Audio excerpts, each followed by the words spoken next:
A brilliant diplomat finds himself unemployed overnight when his government falls. Desperate to regain relevance, he writes a short handbook on political power as a job application. 5 centuries later, that handbook has shaped the minds of revolutionaries and tyrants, presidents and prime ministers, business leaders and military strategists. The author died believing himself a failure, never knowing he had created the most influential work of political analysis ever written. Niccolò Machiavelli did not intend to become the most misunderstood and controversial political thinker in history. He simply refused to accept the comfortable lies that political theory had been telling for over 1,000 years. Where others saw moral instruction and philosophical idealism, he saw practical problems requiring practical solutions. Where others preached about how the world should work, he observed relentlessly how it actually does work. This shift from normative theory to empirical analysis fundamentally transformed political thought and created the foundation for modern political science. But it also made him the most feared name in political philosophy, a man whose insights were too dangerous to ignore and too uncomfortable to embrace. Part 1. The Effectual Truth Revolution. The entire edifice of Machiavellian political philosophy rests on a single devastating methodological innovation. Previous political theorists had focused on what Machiavelli called the imagined truth, elaborate philosophical constructions about ideal governments ruled by perfect princes guided by divine wisdom. Machiavelli announced his intention to pursue something completely different, something he called the effectual truth. He would study how political power actually operates in the real world, regardless of how uncomfortable or morally challenging those observations might prove. This methodological revolution emerged from Machiavelli's professional experience as a senior civil servant in the Florentine Republic. For 14 years, from 1498 to 1512, he served as second chancellor and secretary to the Ten of War.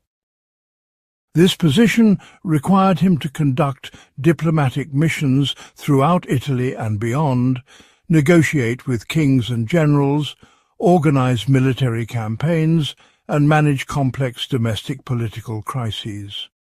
Unlike philosophers who theorized about politics from university libraries, Machiavelli learned about power by wielding it directly. What he observed during those years shattered every comfortable assumption about political leadership that had dominated Western thought since Augustine and Aquinas. The most morally upright rulers frequently lost their kingdoms to more ruthless competitors. Leaders who followed traditional Christian virtues of mercy, forgiveness and trust often presided over disasters that destroyed thousands of lives. Meanwhile, cunning and occasionally brutal rulers secured peace, prosperity and stability for their subjects. The conventional wisdom that linked moral goodness with political effectiveness proved not merely wrong, but dangerously wrong.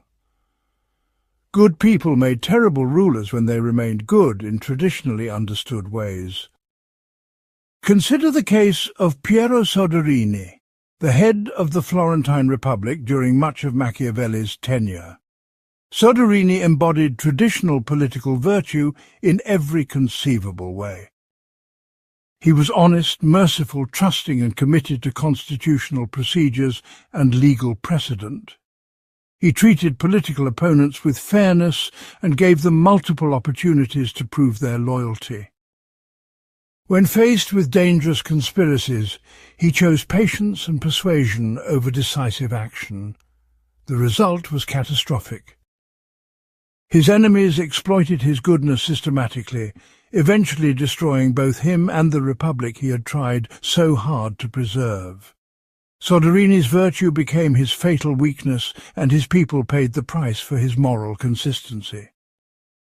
This pattern repeated itself throughout Italian politics during Machiavelli's lifetime.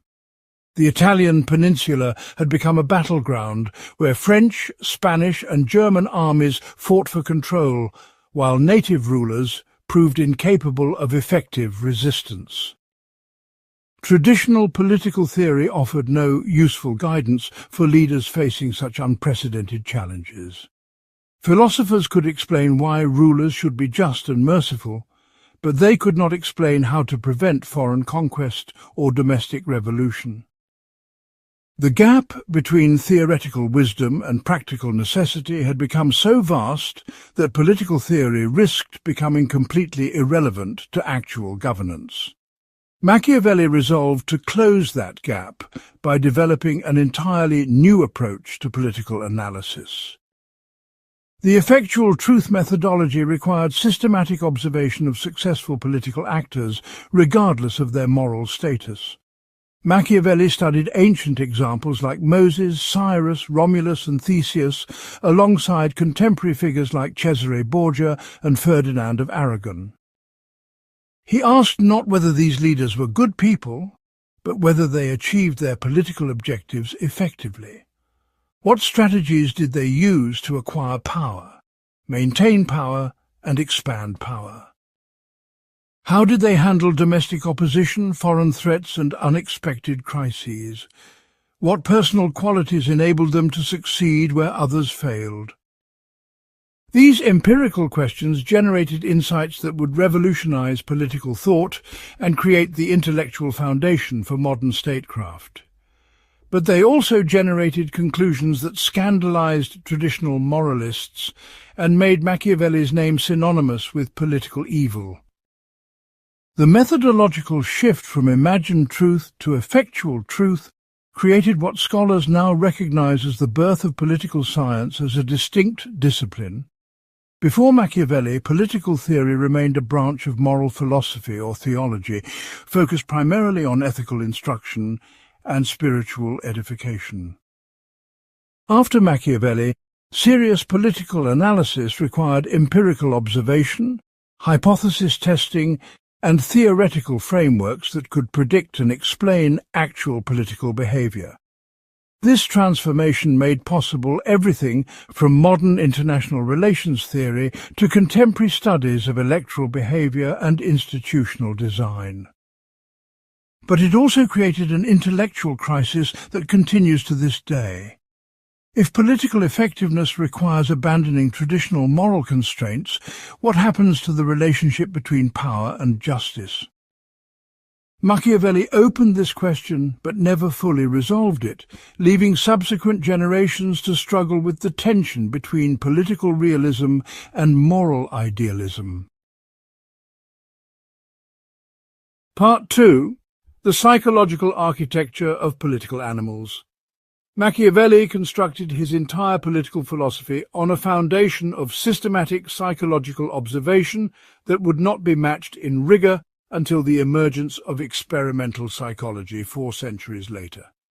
His analysis of human nature went far beyond simple cynicism or misanthropy to develop a sophisticated understanding of how cognitive biases, emotional drives and social pressures shape political behavior.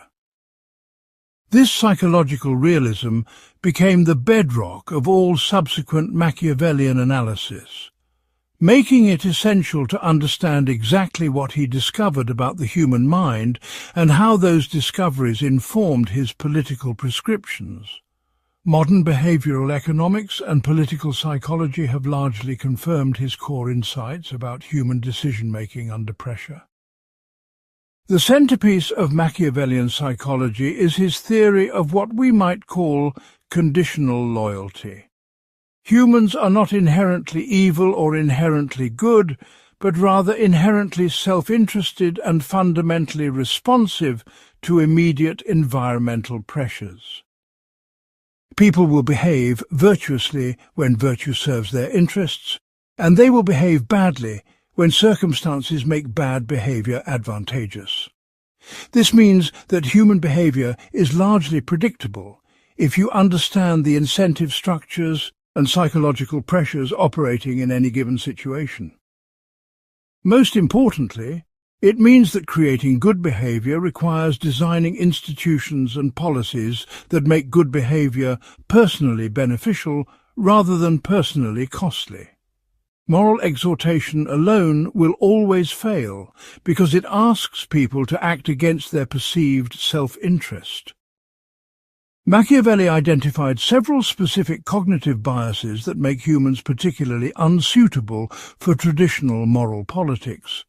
First, people consistently prioritize immediate rewards over long-term benefits, even when the long-term benefits are objectively larger and more important. This temporal discounting makes it nearly impossible for leaders to build support for policies that require short-term sacrifice for long-term gain. Citizens will vote against infrastructure spending that would benefit them enormously in 20 years if it requires higher taxes today. They will support military adventures that feel satisfying immediately, even when those adventures create devastating long-term consequences. Political leaders who ignore this bias and appeal to long-term thinking will consistently lose to demagogues who promise immediate gratification. Second, humans demonstrate what Machiavelli called ingratitude, but what modern psychology recognizes as the hedonic treadmill and baseline adjustment. People quickly adapt to improved circumstances and begin taking those improvements for granted. A leader who provides peace and prosperity will find that citizens soon forget the previous chaos and begin complaining about minor inconveniences. Meanwhile, any temporary setback will be blamed entirely on current leadership, regardless of underlying structural causes. This creates a systematic bias against competent but uncharismatic leaders and in favor of dynamic personalities who promise dramatic change. The psychological mechanism that helped humans survive in unstable prehistoric environments becomes a major obstacle to effective governance in complex modern societies. Third, humans exhibit severe overconfidence bias when evaluating their own capabilities and judgment. Most people believe they are above-average drivers, above-average lovers, and above-average judges of character. In political contexts, this translates into citizens who believe they can easily distinguish between honest and dishonest politicians, between realistic and unrealistic policy proposals, between competent and incompetent leadership. This overconfidence makes democratic publics vulnerable to sophisticated manipulation by skilled demagogues who understand how to exploit cognitive weaknesses. It also makes them resistant to expert advice and technical knowledge when that expertise conflicts with their intuitive judgments.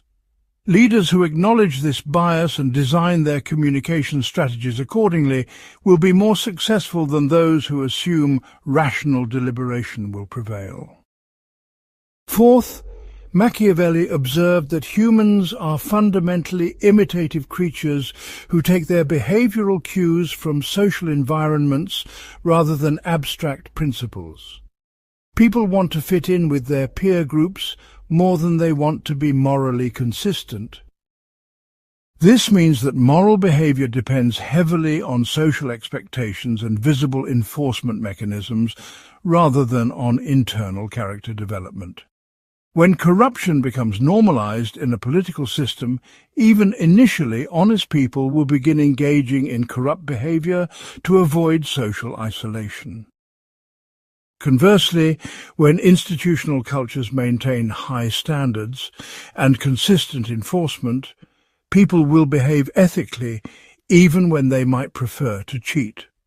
This insight leads directly to Machiavelli's emphasis on institutional design and legal frameworks rather than moral education as the foundation of good government.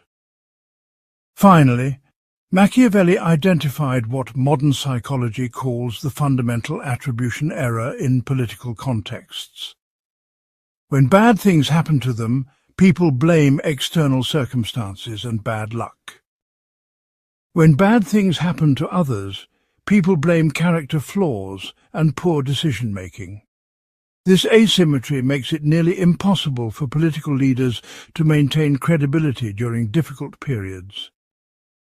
Citizens will attribute economic downturns, natural disasters, and international crises to leadership failures even when those events result from factors completely beyond governmental control. Meanwhile, they will attribute their personal successes to their own virtues, even when those successes result primarily from favourable social and economic conditions created by effective governance. Understanding this bias helps explain why competent leaders often lose elections during temporary crises, while incompetent leaders sometimes maintain popularity during periods of inherited prosperity. It also explains why successful political leadership requires not just good policy making, but sophisticated management of public psychology and media narratives. Part 3. Virtue versus virtue, the revolutionary redefinition of excellence. No concept in Machiavellian philosophy has generated more confusion and controversy than his radical redefinition of virtue, the Italian word that sounds like virtue but means something fundamentally different and far more complex. Traditional virtue, as understood by Christian moral theology and classical philosophy, involved the consistent practice of moral goodness, regardless of consequences. Machiavellian virtue involves the flexible deployment of whatever qualities and strategies prove necessary for achieving political objectives in specific circumstances. This distinction represents perhaps the most profound break with traditional Western political thought, creating a new framework for evaluating political leadership that prioritizes effectiveness over moral consistency. Classical virtue emphasized 4 cardinal qualities that remained constant across all situations and contexts.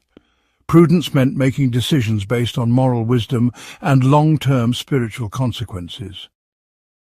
Justice meant treating all people according to universal moral principles, regardless of political convenience. Fortitude meant maintaining moral courage even when virtue required personal sacrifice or political disadvantage. Temperance meant moderating all appetites and desires according to rational moral guidelines. These qualities were supposed to create reliable, predictable, and morally admirable behaviour that would inspire others to similar virtue. The assumption underlying classical virtue was that moral goodness and political effectiveness would ultimately align because the universe was structured according to divine justice. Good people would eventually succeed and evil people would eventually fail because cosmic order favoured righteousness. Machiavellian virtue operates according to completely different principles that reflect empirical observation rather than theological hope. The core principle is situational appropriateness rather than moral consistency. A leader with virtue can be generous when generosity advances political objectives, and ruthless when ruthlessness becomes necessary. They can be honest when honesty builds useful relationships, and deceptive when deception prevents greater harm. They can be patient when patience allows superior positioning, and decisive when delay creates dangerous vulnerabilities. This flexibility requires extraordinary psychological sophistication because it demands constant evaluation of changing circumstances and adaptive responses to new challenges. The psychological requirements for virtue go far beyond simple moral flexibility or ethical relativism. First, leaders must develop what Machiavelli called an accurate understanding of the nature of men. This means seeing people as they actually are, rather than as we wish they were, or as moral theory says they should be. Most political failures result from leaders who project their own values onto other people and assume that others share their motivations and priorities.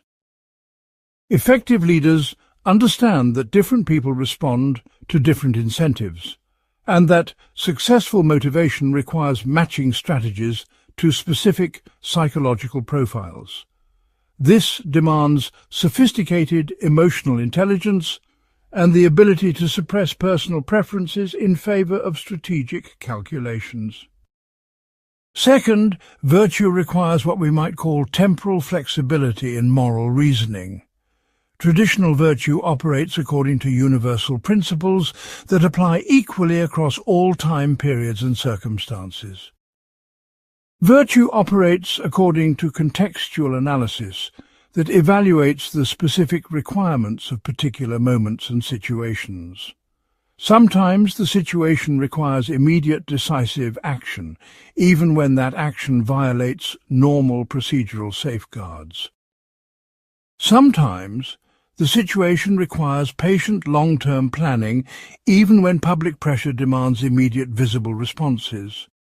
Sometimes the situation requires dramatic public displays of power, even when private negotiation would be more personally comfortable. Leaders with virtue can distinguish between these different situational requirements and adjust their behaviour accordingly, rather than defaulting to habitual responses. This temporal sensitivity allows them to seize opportunities that less flexible leaders miss and avoid traps that catch more predictable opponents. Third, virtue demands the psychological ability to compartmentalize different moral systems for different spheres of activity. A leader might practice traditional Christian virtue in their personal relationships while employing completely different standards in their political responsibilities. This compartmentalization should not be confused with simple hypocrisy or moral relativism. Instead, it reflects recognition that different social roles involve different moral obligations and that these obligations sometimes conflict with each other. The moral standards appropriate for family relationships may be completely inappropriate for international diplomacy. The level of trust and forgiveness suitable for personal friendships may be dangerous when applied to political opponents who are actively seeking to destroy you. Leaders with virtue can navigate these different moral systems without becoming paralyzed by cognitive dissonance or abandoning moral reasoning altogether. They maintain moral seriousness while adapting their moral frameworks to fit their functional responsibilities. The most sophisticated aspect of Machiavellian virtue involves what he called knowing the nature of the times. Different historical periods reward different leadership qualities and punish different leadership weaknesses. During periods of stability and prosperity, leaders who emphasize consensus building, institutional respect and gradual reform will be most successful. During periods of crisis and upheaval, leaders who can act decisively, break institutional constraints and impose new orders will be most effective. The tragic irony is that leaders who develop virtue appropriate for one type of period often cannot adapt successfully when historical circumstances change. This explains why many successful wartime leaders fail during peacetime reconstruction and why many effective peacetime leaders prove inadequate during national emergencies. True virtue would require the almost superhuman ability to reinvent oneself completely as circumstances demand, maintaining psychological coherence while fundamentally altering one's leadership approach. Machiavelli believed that such complete adaptability was theoretically possible but practically very rare, which helps explain why political leadership is so difficult and why truly great leaders appear so infrequently in history. Part 4. Fortune, Contingency, and the Limits of Human Control. Machiavelli's analysis of fortune represents one of the most sophisticated treatments of randomness, contingency, and uncertainty in the history of political thought. Modern decision theory, game theory and risk management have largely confirmed his insights about operating effectively under conditions of radical uncertainty. His metaphors for fortune have become embedded in strategic thinking across multiple disciplines, from military planning to business management to personal development. But the deeper philosophical implications of his fortune analysis remain poorly understood and continue to generate interpretive controversies among scholars. The traditional medieval understanding of fortune treated it as either divine providence working through apparently random events, or as a moral testing mechanism that rewarded virtue and punished vice over time. Good people would eventually experience good fortune, and evil people would eventually face destructive consequences. This providential interpretation made fortune essentially predictable in the long run, even if specific timing remained mysterious. It also made fortune morally meaningful, since apparent randomness actually reflected deeper spiritual patterns that human reason could not fully comprehend. Political leaders operating under this framework could assume that virtue would eventually be rewarded, and that temporary setbacks reflected either divine testing or insufficient moral development.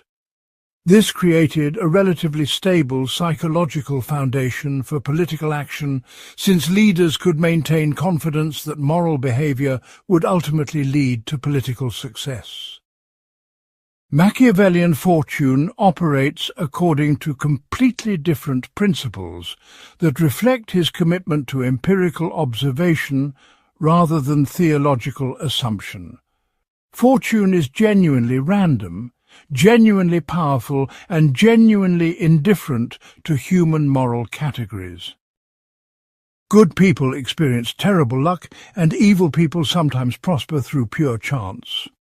This randomness is not a temporary appearance masking deeper providential order, but rather a fundamental feature of political reality that leaders must acknowledge and accommodate. The universe does not care about human political projects, and will not adjust natural disasters, economic cycles, or international conflicts to reward virtue or punish vice.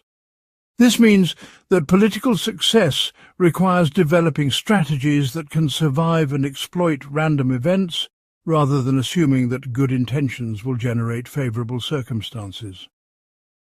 Machiavelli's famous river metaphor illustrates both the power and the limitations of fortune in political affairs.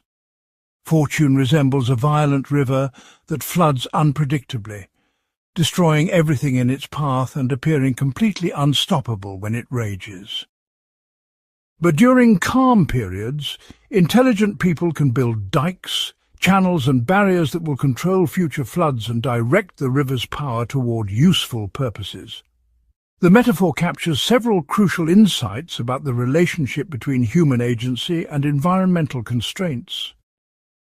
First, preparation during good times determines survival during bad times. Leaders who assume that current stability will continue indefinitely will be overwhelmed when circumstances change suddenly. Second, you cannot stop or control fortune directly, but you can influence how fortune affects you through advanced planning and institutional design. Third, the same environmental forces that destroy unprepared people can be harnessed to benefit those who understand how to work with natural patterns rather than against them. The gender dimension of Machiavelli's fortune analysis reflects Renaissance assumptions about psychology and power that modern readers often find troubling. He personified fortune as a woman who responds favorably to bold, aggressive, and even violent approaches from young men. While the specific gender metaphors reflect outdated cultural assumptions, the underlying psychological insight remains valuable for understanding risk-taking and opportunity recognition. Fortune favors leaders who can act decisively under uncertainty, rather than those who wait for perfect information before making decisions. It rewards those who are willing to take calculated risks rather than those who prioritize safety and predictability above all other considerations. Most importantly, it advantages those who maintain psychological resilience and adaptive capacity during periods of rapid change rather than those who become paralyzed by complexity and ambiguity. The practical implications of Machiavellian fortune analysis extend far beyond metaphorical speculation to generate specific strategic recommendations that remain relevant across different historical periods and political contexts. First, leaders should diversify their sources of power, legitimacy and support so that random events cannot destroy their entire political foundation simultaneously. Second, they should maintain strategic reserves of resources, energy and political capital that can be deployed rapidly when unexpected opportunities or crises emerge. Third, they should develop multiple contingency plans for different possible futures rather than assuming that current trends will continue indefinitely. Fourth, they should cultivate psychological flexibility and emotional resilience so that they can adapt quickly to changing circumstances without becoming paralyzed by stress or nostalgia for previous conditions. Fifth, they should build institutional systems that can function effectively under different leadership styles and environmental conditions rather than depending entirely on their personal qualities and preferences. Perhaps most importantly, Machiavelli's fortune analysis provides a framework for understanding the relationship between individual agency and structural constraints that avoids both naive optimism and paralyzing pessimism. Leaders cannot control fortune, but they can influence their relationship with fortune through preparation, adaptability, and strategic thinking. This creates space for meaningful human action without generating unrealistic expectations about what political leadership can accomplish. It also helps explain why leadership success depends not just on personal virtues or technical skills, but on the complex interaction between individual qualities and historical circumstances that no one can fully predict or control. Understanding this interaction makes it possible to evaluate political performance more accurately and to develop more realistic expectations about what effective governance can achieve under different conditions. It also provides psychological resources for maintaining hope and agency during difficult periods without falling into the trap of assuming that good intentions alone will generate favourable outcomes. Part 5. The Princely Arts versus Republican Sciences. The relationship between Machiavelli's two major political works, The Prince and the Discourses on Livy, reveals a sophisticated understanding of how different political systems require fundamentally different leadership approaches, institutional designs, and citizen capabilities. Most readers know only The Prince and assume that Machiavelli favoured autocratic government over republican alternatives. In reality, his comparative analysis of principalities and republics demonstrates that each system offers distinct advantages and faces unique vulnerabilities depending on historical circumstances and social conditions. The tension between these two works reflects deeper questions about human nature, political development, and the relationship between individual excellence and collective flourishing that continue to shape contemporary political debates. The Prince addresses the specific challenges facing leaders who must create order in chaotic conditions, maintain power in unstable environments, and implement reforms despite organized resistance. These situations require concentrated authority, rapid decision-making, and the ability to use force effectively when persuasion fails. Successful princes must develop personal qualities that enable them to dominate complex political environments through superior strategic thinking and psychological manipulation. They cannot rely on established institutions, legal procedures, or popular consent, because those resources either do not exist or have become corrupted and ineffective. Instead, they must create new institutional arrangements through the force of their individual will and maintain those arrangements through a combination of fear, respect, and carefully managed benefits for key constituencies. This makes princely leadership inherently personal, charismatic, and dependent on exceptional individual capabilities that cannot be easily transferred to successors. The Discourses examines how republican institutions can harness collective intelligence, distribute power safely among multiple groups, and maintain political vitality over extended time periods. Successful republics develop impersonal procedures that function effectively regardless of individual leadership quality and create systematic incentives for citizens to contribute their talents toward common purposes. They also establish checks and balances that prevent any single person or faction from accumulating enough power to destroy the system from within. This makes republican government potentially more stable and more capable of complex problem-solving than autocratic alternatives. But it also makes republics vulnerable to paralysis during emergencies, corruption during periods of prosperity, and factional conflict when social consensus breaks down. Republican success depends on maintaining sufficient civic virtue among the general population to support institutions that require active citizen participation and voluntary compliance with collective decisions. The key difference between princely and republican approaches involves their respective solutions to what political scientists now call the principal-agent problem. How do you ensure that leaders will pursue public purposes rather than private interests when they possess the power necessary for effective governance? Principalities solve this problem by making the ruler's personal success dependent on the general welfare of their subjects. Princes who destroy their economies, provoke unnecessary wars, or create internal chaos will eventually lose their power to more competent competitors.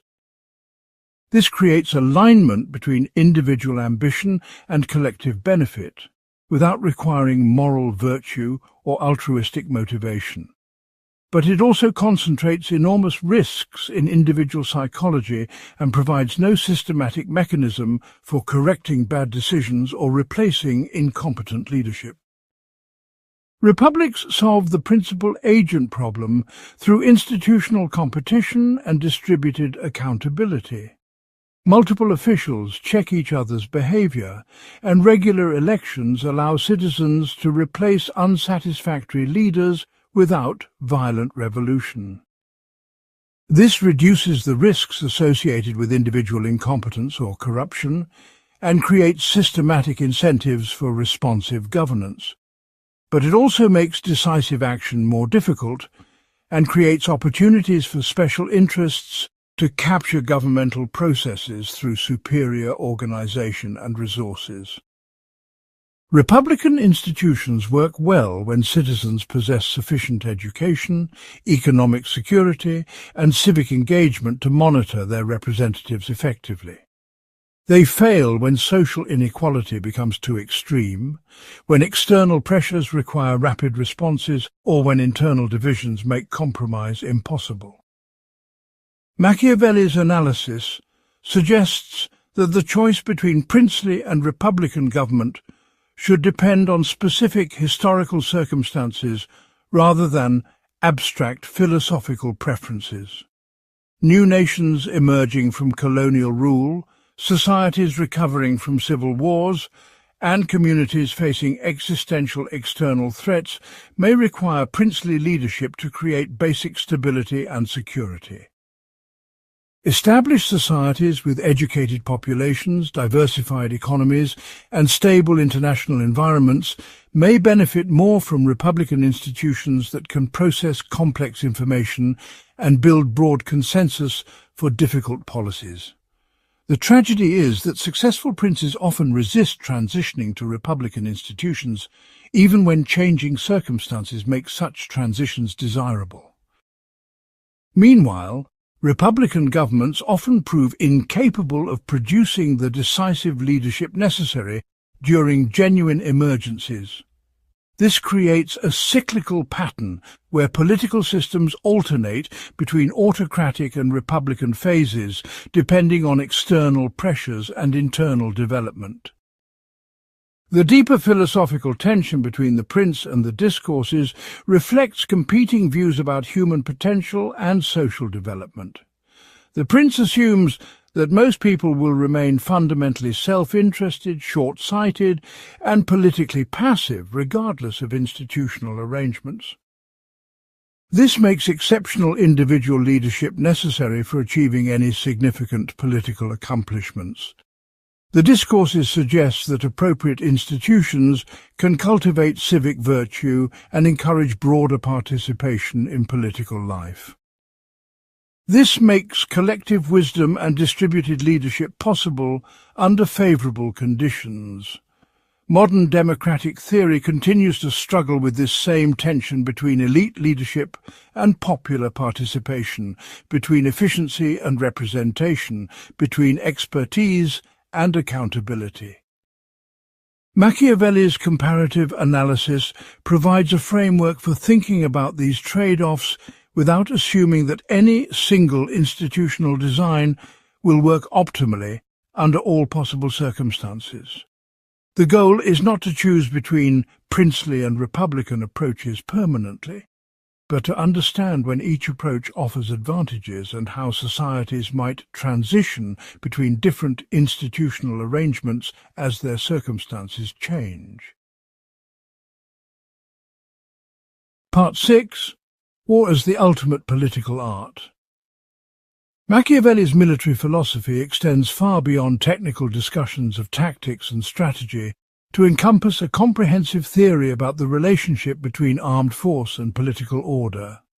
He argued that the art of war represents the most fundamental political skill because all other governmental activities ultimately depend on the ability to protect the state from internal and external enemies.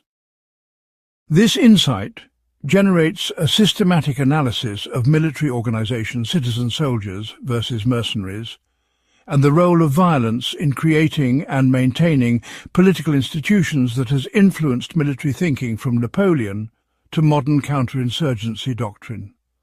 But his most profound contribution involves demonstrating how military preparation shapes domestic political culture and how different approaches to organizing armed force create different types of political systems. The foundation of Machiavellian military analysis rests on his observation that states cannot survive without effective military institutions, but military institutions pose constant threats to political stability and civilian authority. This creates what we might call the military dilemma of political order. Weak military institutions leave the state vulnerable to foreign conquest and domestic revolution. Strong military institutions create the possibility of military coups and the subordination of civilian government to military priorities. Different solutions to this dilemma generate different types of political systems with different strengths and weaknesses. Understanding these trade-offs becomes essential for designing sustainable political institutions and for evaluating the performance of existing governments. Machiavelli identified three basic approaches to organizing military force, each with distinct political implications and practical consequences. First, rulers can rely on mercenary armies composed of professional soldiers fighting for monetary compensation rather than political loyalty.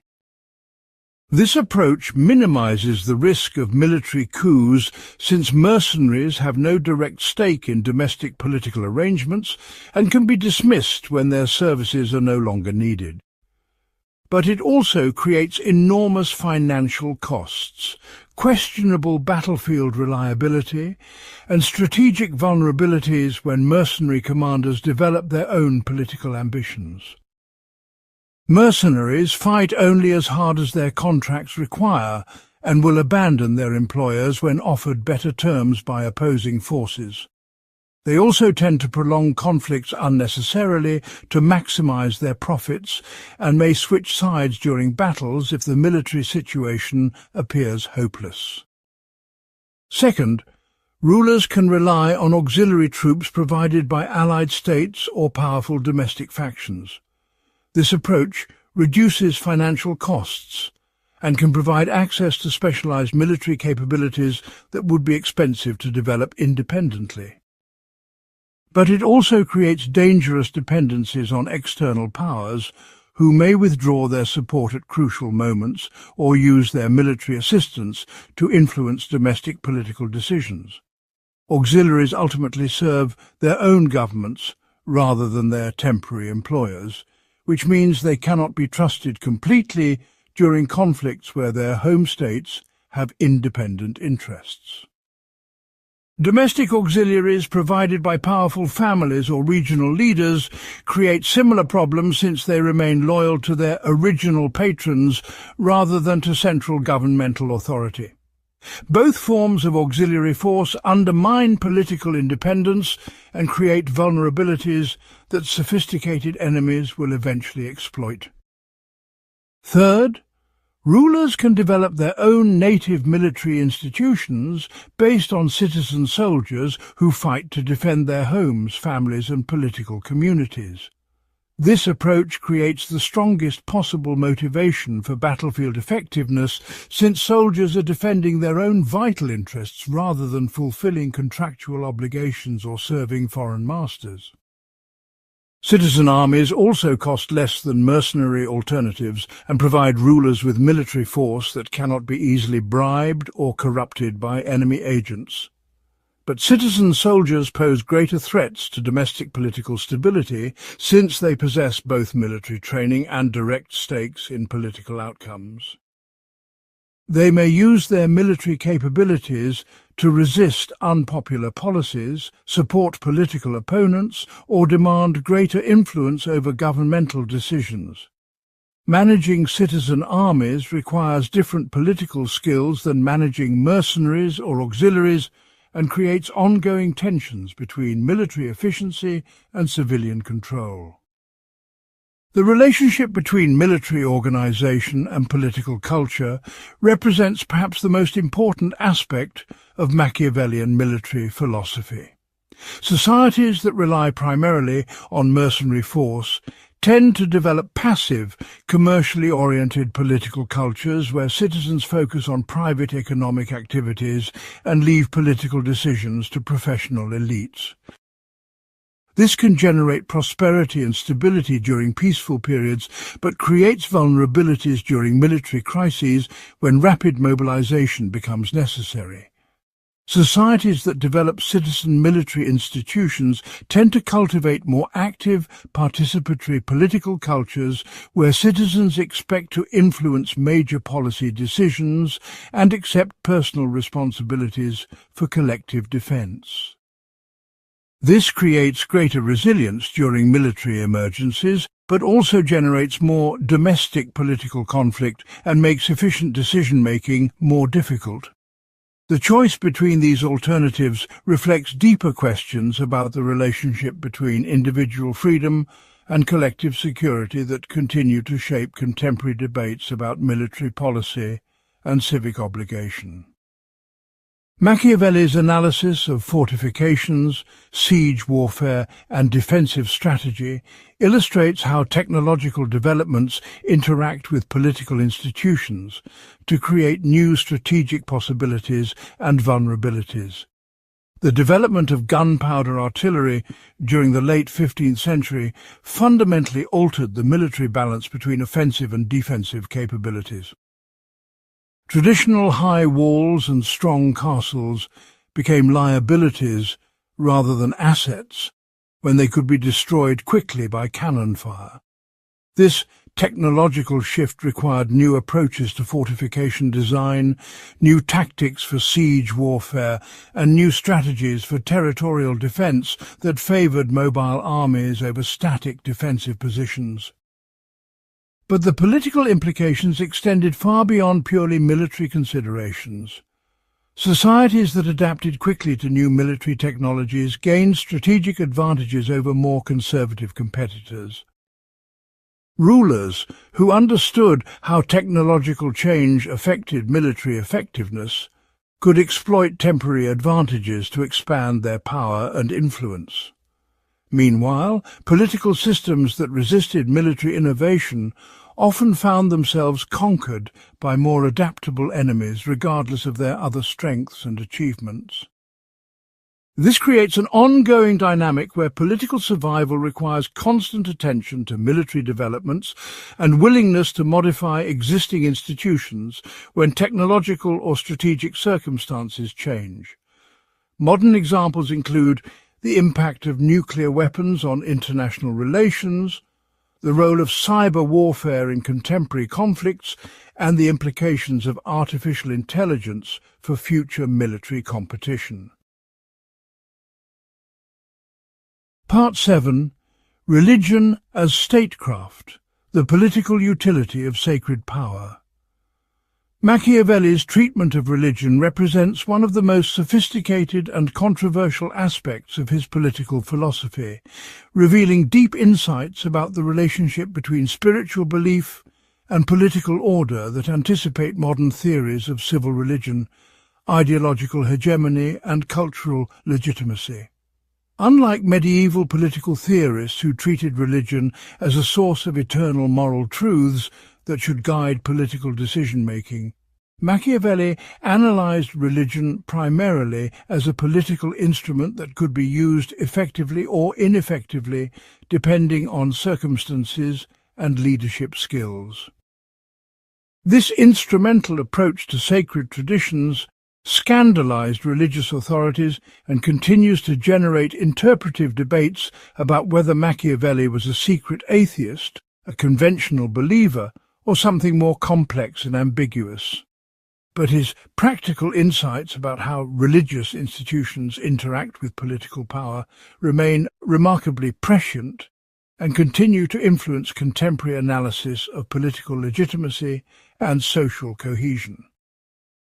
The foundation of Machiavellian religious analysis rests on his observation that all successful political systems require some form of shared belief system that motivates citizens to sacrifice individual interests for collective purposes. Purely rational political calculation cannot generate sufficient motivation for the kinds of personal sacrifices that effective governance sometimes requires. Citizens must believe that their political community serves purposes larger and more important than immediate material benefits if they are going to support unpopular but necessary policies, pay taxes that exceed their direct governmental benefits, or risk their lives in military service. Religion provides the most powerful source of such transcendent motivation because it connects political obligations to ultimate spiritual meanings that rational argument alone cannot establish. This makes religious institutions potentially valuable political assets, but it also makes them potentially dangerous political rivals, depending on how religious and political authorities manage their relationship. The key question becomes how to harness religious motivation for political purposes without allowing religious institutions to dominate or undermine governmental authority. Machiavelli's analysis of ancient Roman religion illustrates how sophisticated political systems can integrate spiritual and temporal authority to create mutually reinforcing sources of legitimacy and social discipline. Roman religious practices were designed primarily to serve civic purposes, rather than to provide individual spiritual salvation or moral instruction. Religious ceremonies reinforced social hierarchies, celebrated political achievements, and created collective experiences that strengthened group identity and solidarity. Religious institutions supported governmental authority by teaching citizens that their political obligations reflected divine will and that political success indicated divine favour. But Roman religion also provided resources for political criticism and reform when existing institutions became corrupt or ineffective. Religious traditions could be invoked to justify opposition to tyrannical rulers or to support necessary changes in governmental policies and procedures. This created a dynamic balance where religion supported political stability without preventing political adaptation and innovation. Religious and political institutions reinforced each other while maintaining sufficient independence to avoid complete subordination of either sphere to the other. The contrast between ancient Roman religion and contemporary Christianity reveals how different religious systems create different political possibilities and constraints. Christianity emphasizes individual spiritual salvation, universal moral principles, and transcendent values that often conflict with practical political necessities. Christian moral teaching encourages forgiveness rather than punishment, humility rather than pride, otherworldly focus rather than political engagement. These spiritual emphases can undermine the psychological qualities necessary for effective political leadership and military service.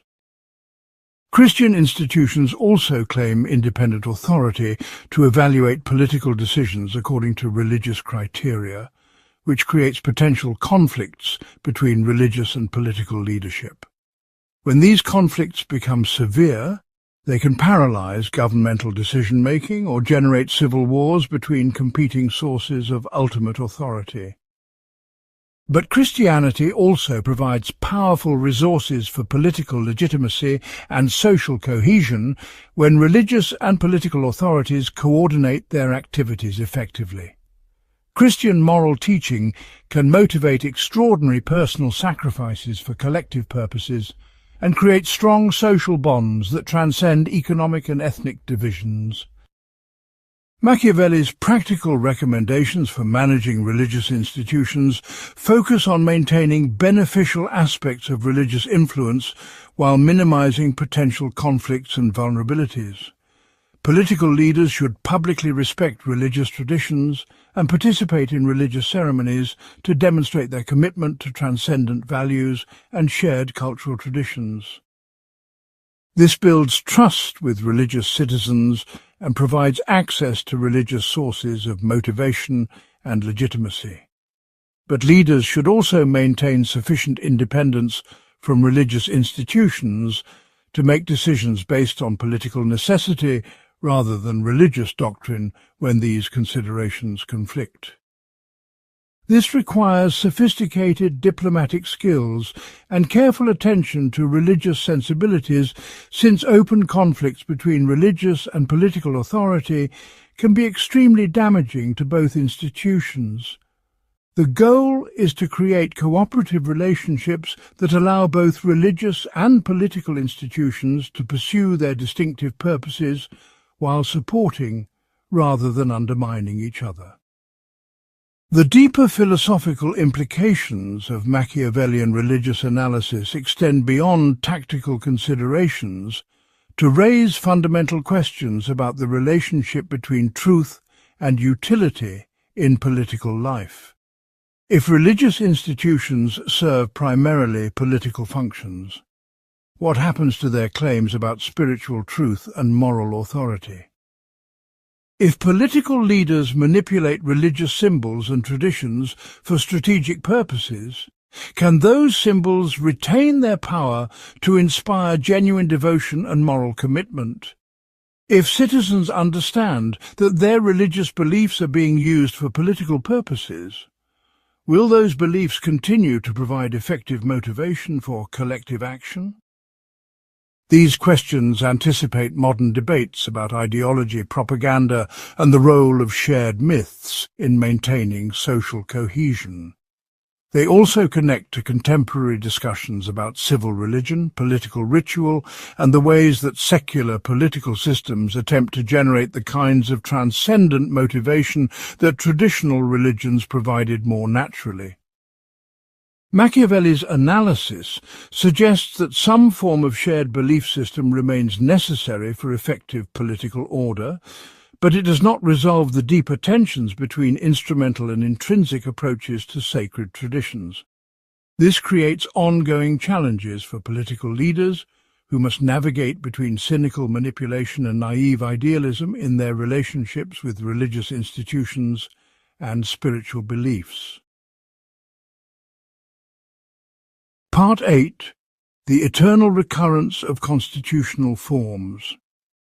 Machiavelli's theory of constitutional cycles represents one of his most sophisticated contributions to political science, providing a dynamic framework for understanding how political systems evolve, degenerate and transform over time. Drawing on classical sources, particularly Polybius, but adding his own empirical observations and psychological insights, he developed a systematic account of why no political system can maintain its original form indefinitely. This cyclical analysis helps explain the rise and fall of particular governments, the relationship between institutional design and political culture, and the possibilities for intentional constitutional reform. Modern political scientists continue to find his insights valuable for understanding democratic transitions, institutional decay, and the long-term dynamics of political development. The foundation of Machiavellian cycle theory rests on his analysis of how different constitutional forms generate internal contradictions that eventually lead to their transformation or collapse. Each type of government creates specific incentives and constraints that shape the behavior of political actors over time. These behavioral patterns gradually alter the social and psychological conditions that originally made that form of government effective. Eventually, the gap between institutional requirements and actual human behavior becomes so large that the system cannot function effectively and must either reform itself or be replaced by something completely different. This process operates according to predictable patterns that careful observation can identify and analyze, making it possible to anticipate political changes and potentially to design institutions that can resist or manage cyclical pressures more effectively. But the same psychological and social forces that drive constitutional change also make it extremely difficult for political actors to recognize and respond to cyclical pressures before they become overwhelming. The classical sequence begins with monarchy, the rule of a single person who possesses superior virtue and uses that excellence to create political order from chaos or confusion.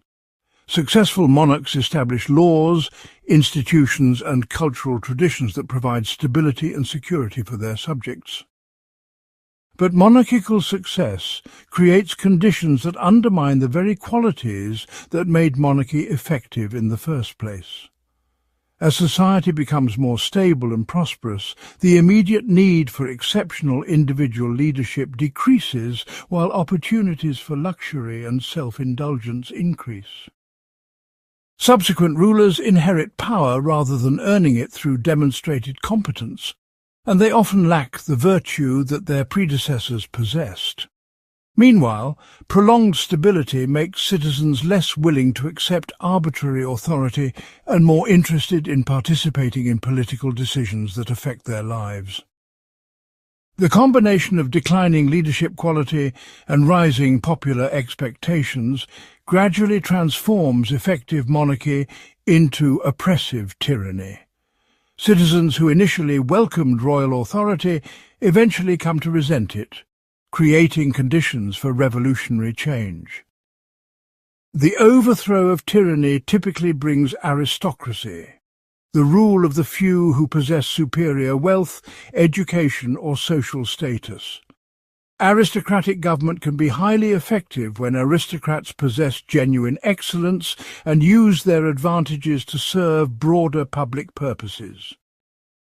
Aristocratic leaders often have superior education, broader perspectives and longer time horizons than either monarchical rulers or democratic majorities. They can make complex decisions that require technical expertise and can resist popular pressures for short-sighted policies that would damage long-term public interests. But aristocratic success creates its own internal contradictions as established elites become complacent and self-serving over time. Second and third generation aristocrats often lack the virtue that earned their families political prominence and begin using their positions primarily to protect inherited privileges rather than to provide effective leadership. Meanwhile, prosperity creates new sources of wealth and talent that challenge existing aristocratic monopolies on political power. Excluded groups develop resentment against aristocratic privilege and begin demanding broader political participation. The transformation of virtuous aristocracy into corrupt oligarchy creates conditions for democratic revolution, led by popular leaders who promise to restore government to the people. Democratic government can be highly effective when citizens possess sufficient education, economic security, and civic virtue to participate constructively in political decision-making. Democracy harnesses collective intelligence more effectively than any alternative system and creates strong incentives for responsive leadership. Democratic institutions also provide peaceful mechanisms for resolving conflicts and for adapting policies to changing circumstances without violent revolution. But democratic success gradually undermines the social conditions necessary for effective democratic governance. Prosperity makes citizens more focused on private concerns and less willing to invest time and energy in civic activities. Political success attracts demagogues who exploit democratic procedures to gain power without possessing genuine commitment to democratic values. Meanwhile, economic inequality creates factional conflicts that democratic institutions cannot resolve peacefully. The degeneration of democracy into mob rule or factional chaos creates conditions where citizens become willing to accept renewed autocratic authority in exchange for stability and security. This completes the constitutional cycle and returns society to the starting point, though usually at a different level of development and with different specific characteristics. The cyclical pattern can be interrupted by external conquest, natural disasters, or other extraordinary events that alter the normal dynamics of political development. It can also be slowed or modified by institutional innovations that address some of the inherent weaknesses of particular constitutional forms. But the underlying psychological and social forces that drive constitutional change cannot be eliminated entirely through institutional design alone. This means that political systems must constantly adapt and reform themselves to remain effective, and that even the best institutional arrangements will eventually face pressures that require fundamental modifications. The practical implications of cyclical analysis extend far beyond historical speculation to provide guidance for contemporary constitutional design and political reform. Understanding cyclical pressures can help political leaders anticipate potential problems and develop institutional modifications that address emerging weaknesses before they become critical. It can also help citizens evaluate their political systems more realistically and avoid both naive optimism about permanent solutions and paralyzing pessimism about inevitable decline. Most importantly, it suggests that political health requires ongoing attention to constitutional maintenance and periodic renewal, rather than simply assuming that good institutions will remain effective indefinitely. Modern democratic societies face many of the same cyclical pressures that Machiavelli identified, including declining civic participation, rising inequality, and the emergence of demagogic leadership. His analysis provides a framework for understanding these challenges and for developing responses that address underlying causes rather than merely treating symptoms. Part 9. Conflict as the engine of Republican vitality. Perhaps Machiavelli's most counterintuitive and revolutionary insight involves his analysis of political conflict as a source of governmental strength rather than weakness. Traditional political theory treated domestic conflict as a sign of institutional failure and sought to design systems that would minimize disagreement and promote harmony. Machiavellian analysis reveals that certain types of conflict actually improve governmental performance by preventing the concentration of power, encouraging political innovation, and maintaining civic engagement among different social groups. This insight anticipates modern theories of democratic competition, checks and balances, and pluralistic representation that have become central to contemporary constitutional design. But his analysis goes beyond institutional mechanics to examine the psychological and social dynamics that make productive conflict possible, and to identify the conditions under which conflict becomes destructive rather than beneficial. Understanding these dynamics remains crucial for maintaining healthy democratic institutions and for managing the inevitable tensions that arise in complex political systems. The foundation of Machiavellian conflict analysis rests on his observation that all societies contain fundamental divisions between different groups with different interests, values, and priorities.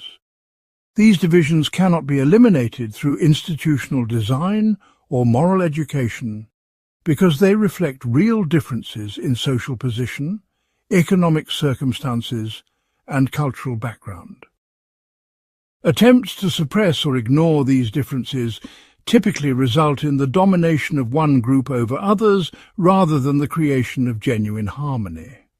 Meanwhile, the excluded groups develop resentment and frustration that eventually explodes in violent revolution or systematic resistance. Effective political systems must acknowledge these fundamental divisions and create institutional mechanisms that allow different groups to pursue their interests through peaceful competition rather than violent confrontation. This requires sophisticated constitutional arrangements that protect minority rights while enabling majority decision-making, that provide multiple access points for political influence while maintaining governmental effectiveness. The specific example that Machiavelli analyzed most extensively involved the conflict between patricians and plebeians in the Roman Republic. Traditional historical accounts treated this conflict as a source of instability that weakened Roman institutions and contributed to the eventual collapse of republican government. Machiavellian analysis reveals that patrician-plebeian conflict actually strengthened Roman institutions by preventing either group from establishing complete political dominance.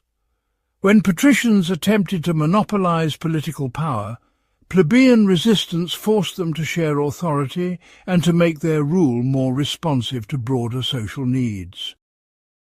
When plebeians pushed for changes that would undermine institutional stability, patrician resistance forced them to moderate their demands and to accept gradual rather than revolutionary transformation. The dynamic tension between these groups created a system of mutual checks that prevented either tyranny or mob rule while encouraging institutional innovation and adaptation.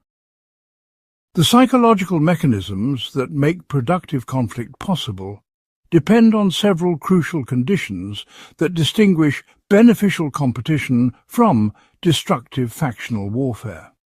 First, competing groups must share sufficient common values and interests to maintain basic loyalty to the overall political system, even when they disagree about specific policies or procedures.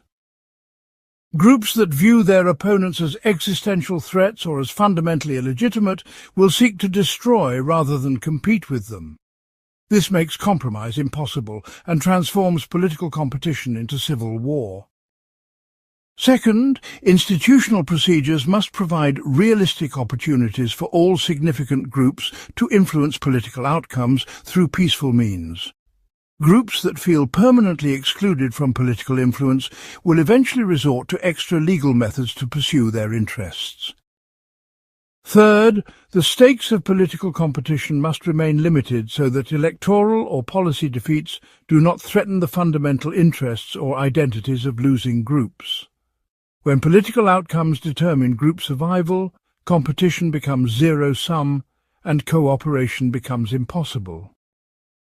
The institutional mechanisms that channel conflict in productive directions require careful design to balance competing requirements for representation, effectiveness, and stability.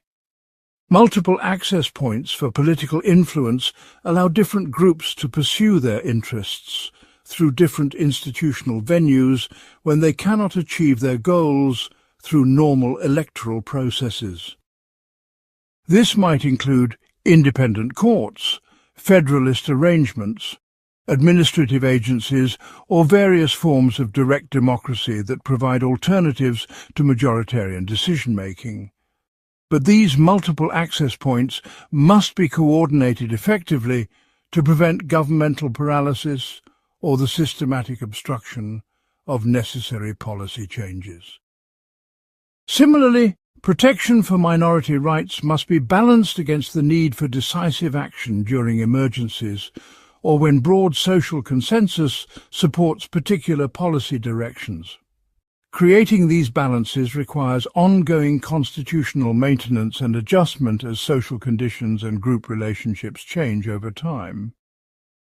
The transformation of productive conflict into destructive factionalism represents one of the greatest threats to republican institutions and requires constant vigilance from political leaders and citizens.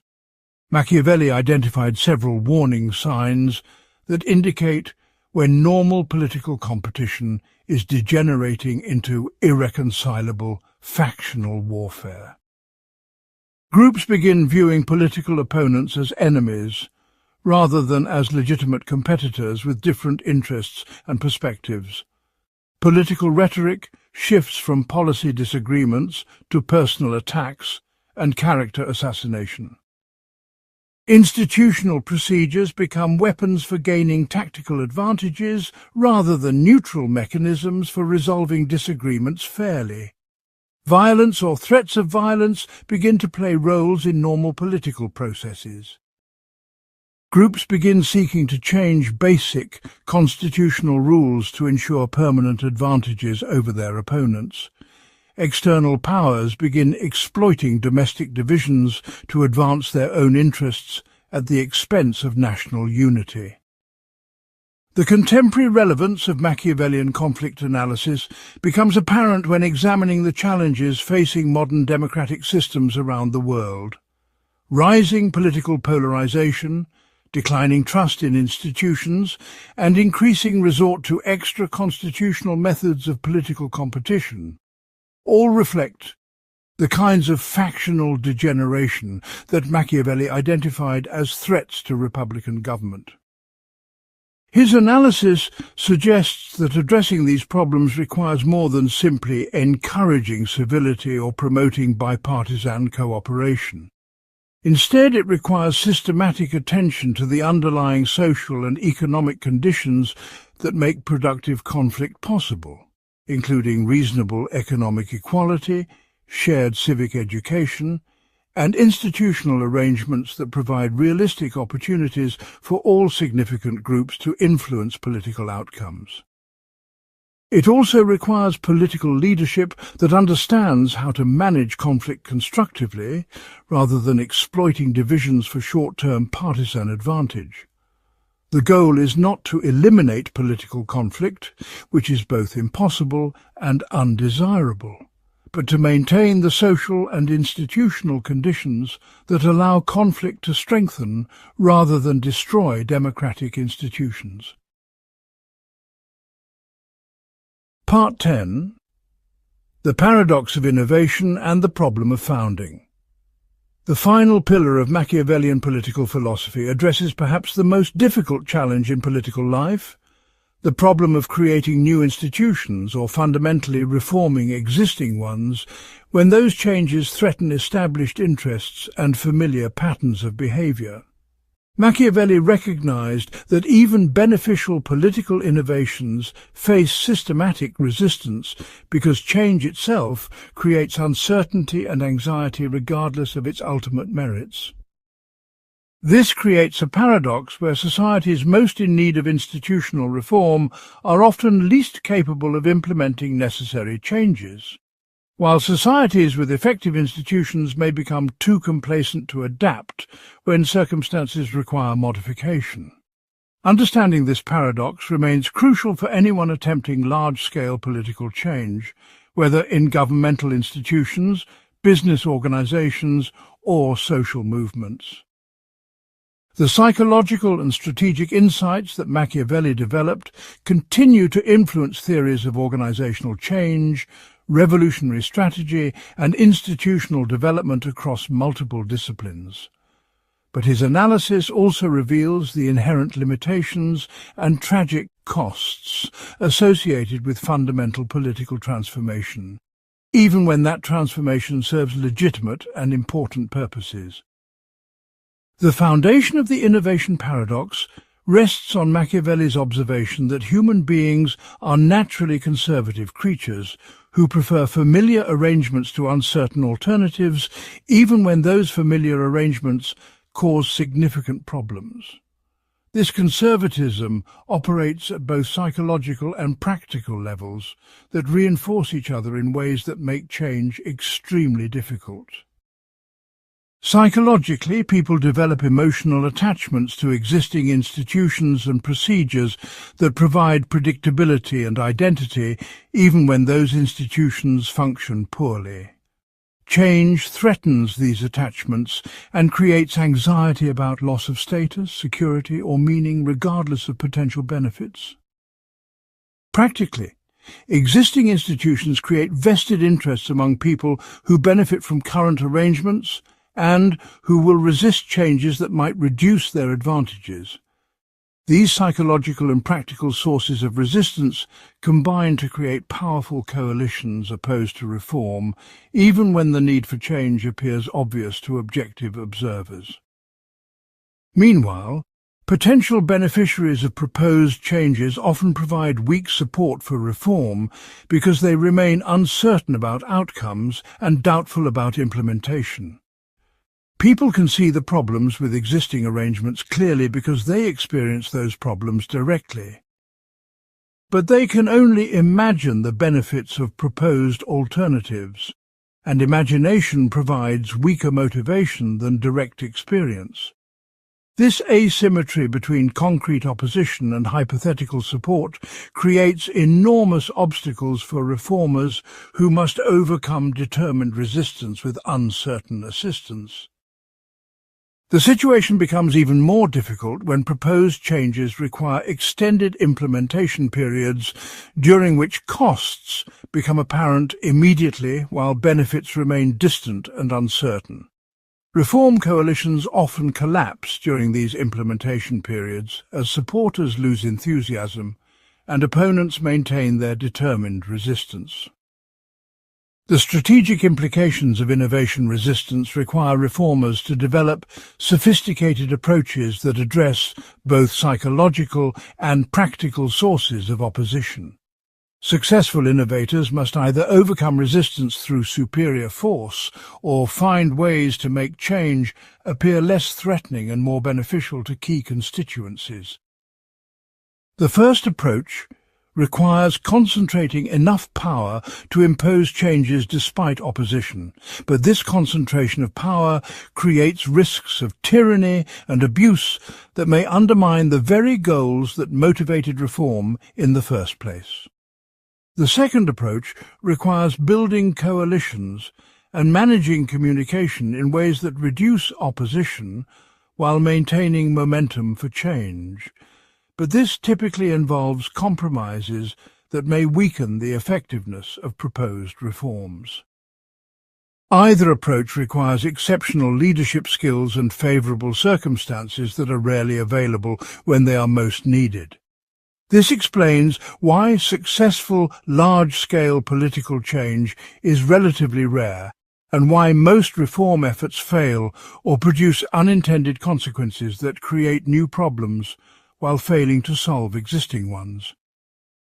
Machiavelli's analysis of successful political founders reveals several patterns that provide guidance for contemporary reform efforts, while illustrating the inherent difficulties and moral ambiguities associated with fundamental change. First, successful founders typically emerge during crisis periods when existing institutions have clearly failed, and when people become willing to accept risks associated with change. Crisis creates opportunities for reform by weakening resistance and increasing openness to alternatives, but it also creates pressures for rapid action that may prevent careful planning and consultation. Second, successful founders usually possess exceptional personal qualities that enable them to maintain focus and determination despite enormous obstacles and setbacks. But these same qualities often include ruthlessness and single-mindedness that create problems for democratic governance once new institutions are established. Third, successful founding typically requires some combination of persuasion and force, but the balance between these elements determines whether new institutions will be legitimate and stable over time. The moral paradoxes associated with political innovation create ongoing dilemmas for anyone committed to both effective reform and ethical behavior. Fundamental change often requires violating existing laws and procedures that have become obstacles to necessary improvements. But systematic violation of legal constraints undermines the rule of law and creates precedents that may be exploited by less well-intentioned actors in the future. Similarly, effective reform often requires concentrating power in ways that bypass normal democratic procedures and accountability mechanisms. But such concentration creates opportunities for abuse and may establish autocratic patterns that persist long after the original reform goals have been achieved. These dilemmas cannot be resolved through abstract moral reasoning because they involve genuine conflicts between important values that cannot be reconciled perfectly. Machiavelli's analysis suggests that reformers must accept responsibility for these moral costs while working to minimize them rather than pretending that fundamental change can be achieved without any negative consequences. This requires moral seriousness and practical wisdom rather than moral purity or ideological consistency, qualities that are difficult to maintain under the pressures associated with large-scale political transformation. The contemporary relevance of Machiavellian founding analysis becomes apparent when examining current challenges facing democratic institutions, international organizations, and various social movements around the world. Climate change, technological disruption, and global economic integration all require institutional innovations that threaten existing interests and familiar patterns of behavior. Understanding the dynamics of resistance and the requirements for successful change can help contemporary reformers develop more realistic strategies and avoid common pitfalls that have undermined previous reform efforts. But Machiavelli's analysis also suggests that some problems may be too large or too complex for existing political institutions to address effectively, creating needs for more fundamental changes that current democratic procedures cannot accommodate. This creates ongoing tensions between democratic values and practical effectiveness that require constant attention and creative institutional solutions. The goal is not to abandon democratic principles, but to find ways of adapting and extending them to address challenges that their original designers could not have anticipated. Part 11. The Economics of Power, Wealth, Taxation and Political Control. Machiavelli understood that political power ultimately depends on economic resources, but his analysis of the relationship between wealth and governance goes far beyond simple observations about the importance of money in politics. His economic philosophy examines how different approaches to taxation, spending, and wealth distribution create different types of political systems with different capabilities and vulnerabilities. This analysis anticipates modern theories of political economy, public finance, and the relationship between economic inequality and democratic stability. But his insights remain distinctive because they focus on the practical requirements for maintaining political power rather than on abstract theories of economic justice or efficiency. Understanding these economic dimensions of political power remains crucial for anyone seeking to build or maintain effective governmental institutions in any historical period. Modern democracies continue to struggle with many of the same economic challenges that Machiavelli identified, including the tension between popular demands for services and resistance to taxation, the relationship between private wealth and political influence, and the economic requirements for national defence and institutional maintenance. The foundation of Machiavellian economic analysis rests on his observation that governments require reliable sources of revenue to function effectively, but every method of raising revenue creates political costs that can undermine governmental legitimacy and stability. Taxation transfers resources from private individuals to public purposes, but it also reduces private incentives for economic production and creates resentment among those who must pay. Borrowing allows governments to finance current operations with future revenues, but it creates dangerous dependencies on creditors who may impose conditions that limit political independence. Confiscation provides immediate resources, but destroys trust and encourages capital flight that reduces long-term economic productivity. Military conquest can generate enormous wealth through plunder and tribute, but it requires expensive military institutions and creates ongoing security obligations that may exceed the benefits of expansion. Each approach to public finance involves trade-offs between immediate resource needs and long-term political sustainability that require careful analysis and strategic planning. The relationship between taxation policy and political legitimacy reveals one of the most important insights in Machiavellian economic theory.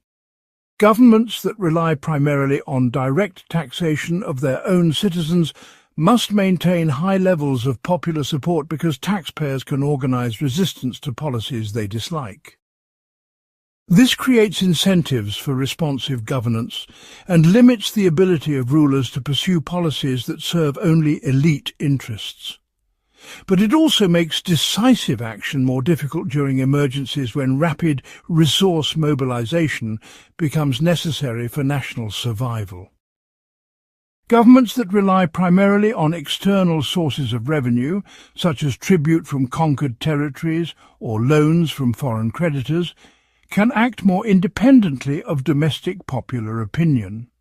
But they also become vulnerable to external pressures and may lose touch with domestic social conditions in ways that create long-term political problems. The optimal balance between internal and external revenue sources depends on specific circumstances, but understanding these trade-offs helps explain why different political systems develop different fiscal institutions and why those institutions affect governmental performance in predictable ways. Modern examples include the relationship between oil revenues and authoritarian governance, the impact of foreign aid on democratic development, and the role of international financial markets in shaping domestic economic policies. Machiavelli's analysis of wealth distribution and social inequality provides insights that remain relevant for contemporary debates about economic policy and political stability. Extreme inequality creates political instability because it generates resentment among the poor and fear among the rich that eventually explodes in violent conflict. But attempts to redistribute wealth through governmental action create their own political problems because they require substantial state capacity and may reduce economic incentives for productive activity. The key insight is that sustainable political systems require some mechanism for preventing inequality from becoming so extreme that it threatens social cohesion and political legitimacy. Traditional aristocratic societies accomplished this through paternalistic obligations that required wealthy elites to provide protection and assistance to their social inferiors. Modern democratic societies attempt to accomplish this through progressive taxation and social welfare programs that redistribute resources through governmental institutions. But both approaches face ongoing challenges from economic changes that create new sources of inequality and new forms of social division. Machiavelli's analysis suggests that no single institutional solution can permanently resolve the tension between economic efficiency and political stability, which means that successful societies must continuously adapt their economic institutions to address emerging challenges. The relationship between private economic power and political influence represents one of the most persistent challenges in democratic governance that Machiavelli identified centuries before the emergence of modern capitalism. Wealthy individuals and organizations possess resources that can be used to influence political decisions through campaign contributions, lobbying activities, and various forms of economic pressure. This creates systematic advantages for economic elites that may undermine democratic equality and responsiveness to broader public interests. But attempts to limit the political influence of wealth often prove ineffective because economic resources can be deployed through multiple channels that are difficult to monitor and regulate comprehensively. Moreover, successful economic activity often requires the same skills and capabilities that make for effective political leadership, which means that excluding wealthy people from politics may also exclude talented individuals who could contribute to better governance.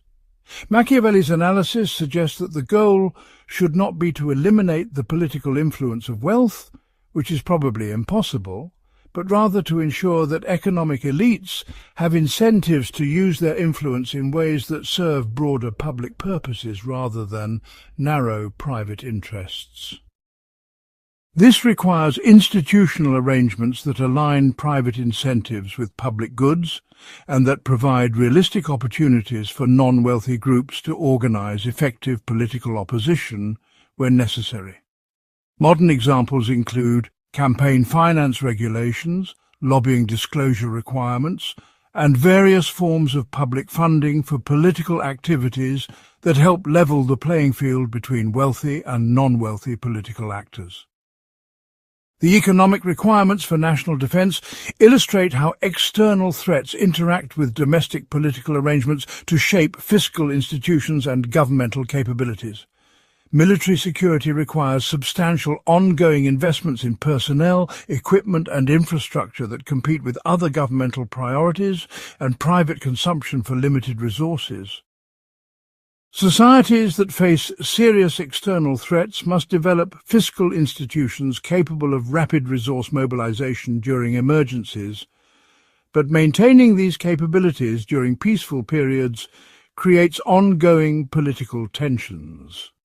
Citizens naturally prefer to spend money on immediate personal benefits rather than on military preparations for hypothetical future conflicts. But inadequate military preparation can result in conquest or destruction that eliminates all other political and economic achievements. This creates one of the most difficult trade-offs in political economy because the costs of military preparation are immediate and visible while the benefits remain hypothetical until actual conflicts occur. Machiavelli's analysis suggests that successful societies must find ways to maintain military capabilities without allowing military expenditures to consume resources needed for economic development and domestic welfare. This requires sophisticated strategic planning and public education that helps citizens understand the relationship between military security and long-term prosperity. But it also requires military institutions that remain subordinate to civilian authority and that do not consume resources beyond what is necessary for legitimate security purposes. Part 12. Diplomacy and the Art of International Relations. Machiavelli's analysis of international relations represents the birth of modern diplomatic theory and strategic thinking, providing insights that continue to influence foreign policy analysis, international law, and military strategy 5 centuries after they were first developed. His approach to diplomacy reflects the same commitment to empirical observation and practical effectiveness that characterizes his domestic political analysis, but it extends these insights to the even more complex realm of relations between independent political entities. The international system operates according to different rules than domestic politics, because there is no overarching authority capable of enforcing agreements or preventing conflicts between sovereign states. This creates what modern theorists call an anarchic system, where each state must ultimately rely on its own resources and capabilities to ensure survival and prosperity. Understanding how to operate effectively in this anarchic environment requires different skills and strategies than those needed for domestic governance, though many of the same psychological insights about human nature and power dynamics continue to apply. Machiavelli's diplomatic philosophy provides a framework for thinking about these challenges that remains remarkably relevant for contemporary international relations. The foundation of Machiavellian diplomatic theory rests on his observation that international relations operate primarily according to considerations of power and interest rather than moral principles or legal obligations. States may sign treaties and make public commitments to various international norms, but they will violate these commitments whenever doing so serves their vital interests and when they possess sufficient power to avoid serious consequences. This does not mean that international agreements are meaningless or that moral considerations play no role in foreign policy decisions, but it does mean that successful diplomacy must be based on realistic assessments of what different actors can and will do under various circumstances rather than on assumptions about what they should do according to abstract principles. Effective diplomats understand that other states will pursue their own interests as they understand them, and they design their strategies accordingly rather than expecting other states to make significant sacrifices for the sake of international harmony or justice. This realist approach to international relations allows for more accurate predictions about state behavior and for more effective strategies for achieving foreign policy objectives. The role of alliances in international politics illustrates the complex calculations that states must make when deciding how to position themselves relative to other powers. Alliances can provide security benefits by combining the resources and capabilities of multiple states against common threats, but they also create obligations and constraints that limit independent action. Strong allies may drag weaker partners into conflicts that serve the strong allies' interests but threaten the weaker partner's security. Meanwhile, weak allies may prove unreliable during crises and may actually increase security risks by creating the appearance of strength without providing genuine additional capabilities. Machiavelli's analysis suggests that alliance decisions should be based on careful calculations about the specific benefits and costs involved in particular relationships rather than on general principles about the value of international cooperation. States should seek allies when doing so increases their security and freedom of action. But they should remain independent when alliance obligations would limit their ability to respond effectively to changing circumstances. This requires ongoing reassessment of alliance relationships as power balances and threat environments evolve over time. Modern examples include NATO expansion, shifting alliances in the Middle East, and the emergence of new partnership arrangements in the Asia-Pacific region.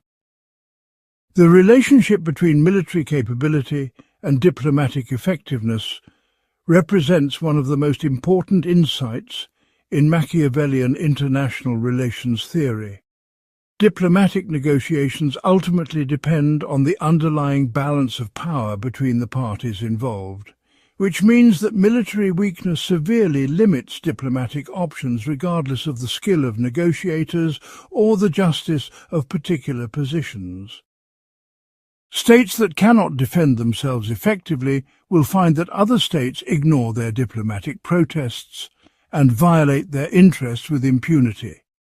Meanwhile, states that possess superior military capabilities can often achieve their objectives through diplomatic pressure without actually having to use force. This creates what modern strategists call the diplomatic utility of military power, where the threat of force becomes a crucial resource for peaceful conflict resolution.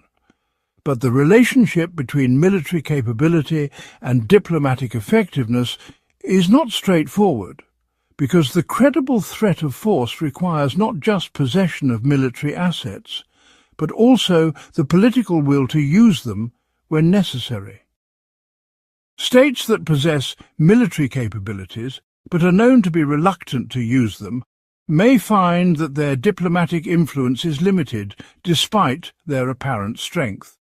Conversely, states that demonstrate willingness to use force effectively may achieve diplomatic successes that exceed what their actual military capabilities would suggest. The problem of credible commitment in international relations creates ongoing challenges for diplomatic agreements and cooperative arrangements between states. Unlike domestic politics, where governmental institutions can enforce agreements between different parties, international agreements depend entirely on the continued willingness of each party to honour their commitments. This creates incentives for states to violate agreements whenever doing so would serve their immediate interests, which makes other states reluctant to enter into agreements in the first place. The result is what game theorists call a cooperation problem, where all parties would benefit from mutual cooperation but cannot trust each other enough to make cooperative behaviour sustainable. Machiavelli identified several mechanisms that can help address this problem and make international cooperation more likely to succeed. First, agreements should be designed so that all parties have continuing incentives to honour their commitments rather than requiring immediate sacrifices for uncertain future benefits. Second, agreements should include monitoring and enforcement mechanisms that make violations costly and difficult to conceal. Third, agreements should be embedded in broader relationships that create multiple opportunities for retaliation and reward so that the costs of violation extend beyond the specific issue area covered by the agreement. The role of reputation and credibility in international relations illustrates how psychological factors interact with material capabilities to shape diplomatic outcomes. States that develop reputations for honouring their commitments will find it easier to negotiate favourable agreements because other states will trust them to implement their promises. Meanwhile, states that frequently violate their commitments will find that other states demand immediate compensation or refuse to negotiate seriously because they expect eventual betrayal. This creates long-term incentives for reliable behaviour, even when short-term interests might favour violation of specific agreements. But reputation building requires accepting occasional short-term costs to maintain credibility, and it can be destroyed quickly by single acts of betrayal that undermine years of careful relationship building. Machiavelli's analysis suggests that states must balance the immediate benefits of treaty violation against the long-term costs of damaged reputation, and that this calculation should include not just bilateral relationships, but also the broader international reaction to perceived unreliability. Modern examples include the impact of trade agreement violations on future economic negotiations, the role of human rights performance in international legitimacy, and the effects of nuclear proliferation decisions on security relationships. Understanding these reputation dynamics helps explain why states sometimes honour agreements even when violation would serve their immediate material interests, and why diplomatic relationships often extend far beyond the specific issues that originally brought countries together. Part 13. The problem of succession and institutional continuity. One of the most devastating challenges facing any political system involves ensuring smooth transitions of power when leaders die, retire, or are removed from office. Machiavelli recognized that succession crises represent moments of maximum vulnerability when existing institutions may collapse, external enemies may intervene, and domestic factions may attempt to seize control. His analysis of succession problems extends beyond simple questions of leadership selection to examine how different institutional arrangements either facilitate or complicate peaceful power transitions. This analysis remains crucial for understanding contemporary challenges in democratic transitions, authoritarian succession, and institutional reform in developing countries. The insights that Machiavelli developed about succession planning, institutional design, and the relationship between personal authority and systemic stability continue to influence political science research and practical policy making in contexts ranging from corporate governance to international development assistance. But his analysis also reveals the inherent limitations and tragic dimensions of succession planning, since even the best institutional arrangements cannot completely eliminate the risks associated with major leadership changes. The foundation of succession analysis rests on Machiavelli's distinction between personal authority that depends on the specific qualities and relationships of individual leaders and institutional authority that operates according to impersonal rules and procedures. Political systems that rely heavily on personal authority face severe succession challenges, because the qualities that make particular leaders effective cannot be easily transferred to their successors. Charismatic leaders who build their authority on personal relationships, exceptional capabilities, or unique historical circumstances create political systems that may not survive their departure. Meanwhile, institutional systems that operate according to established procedures and legal frameworks can potentially maintain continuity across multiple leadership changes. But institutional authority depends on widespread acceptance of the legitimacy of those procedures and frameworks, which may erode over time if institutions fail to adapt to changing circumstances or if they become captured by particular factions. The challenge for political founders involves creating institutions that can maintain effectiveness and legitimacy without depending entirely on the continued presence of their creators. The specific mechanisms for leadership selection reveal different approaches to managing succession challenges, each with distinct advantages and vulnerabilities. Hereditary succession ensures predictable leadership transitions and may preserve institutional continuity, but it provides no guarantee that successors will possess the capabilities necessary for effective governance. Hereditary systems work reasonably well when governance requires primarily ceremonial functions or when strong institutional constraints limit the damage that incompetent leaders can cause. But they become dangerous when political circumstances require exceptional leadership qualities or when leaders possess substantial discretionary authority. Elective succession allows societies to choose leaders based on demonstrated capabilities and current needs, but it creates opportunities for faction conflict and may produce winners who lack legitimacy among significant portions of the population. Electoral systems work well when citizens possess sufficient information and judgment to evaluate candidates effectively, and when losing factions accept the legitimacy of electoral outcomes. But they may break down when electoral competition becomes so intense that losing sides refuse to accept defeat, or when electoral procedures become so complex that outcomes appear arbitrary or manipulated.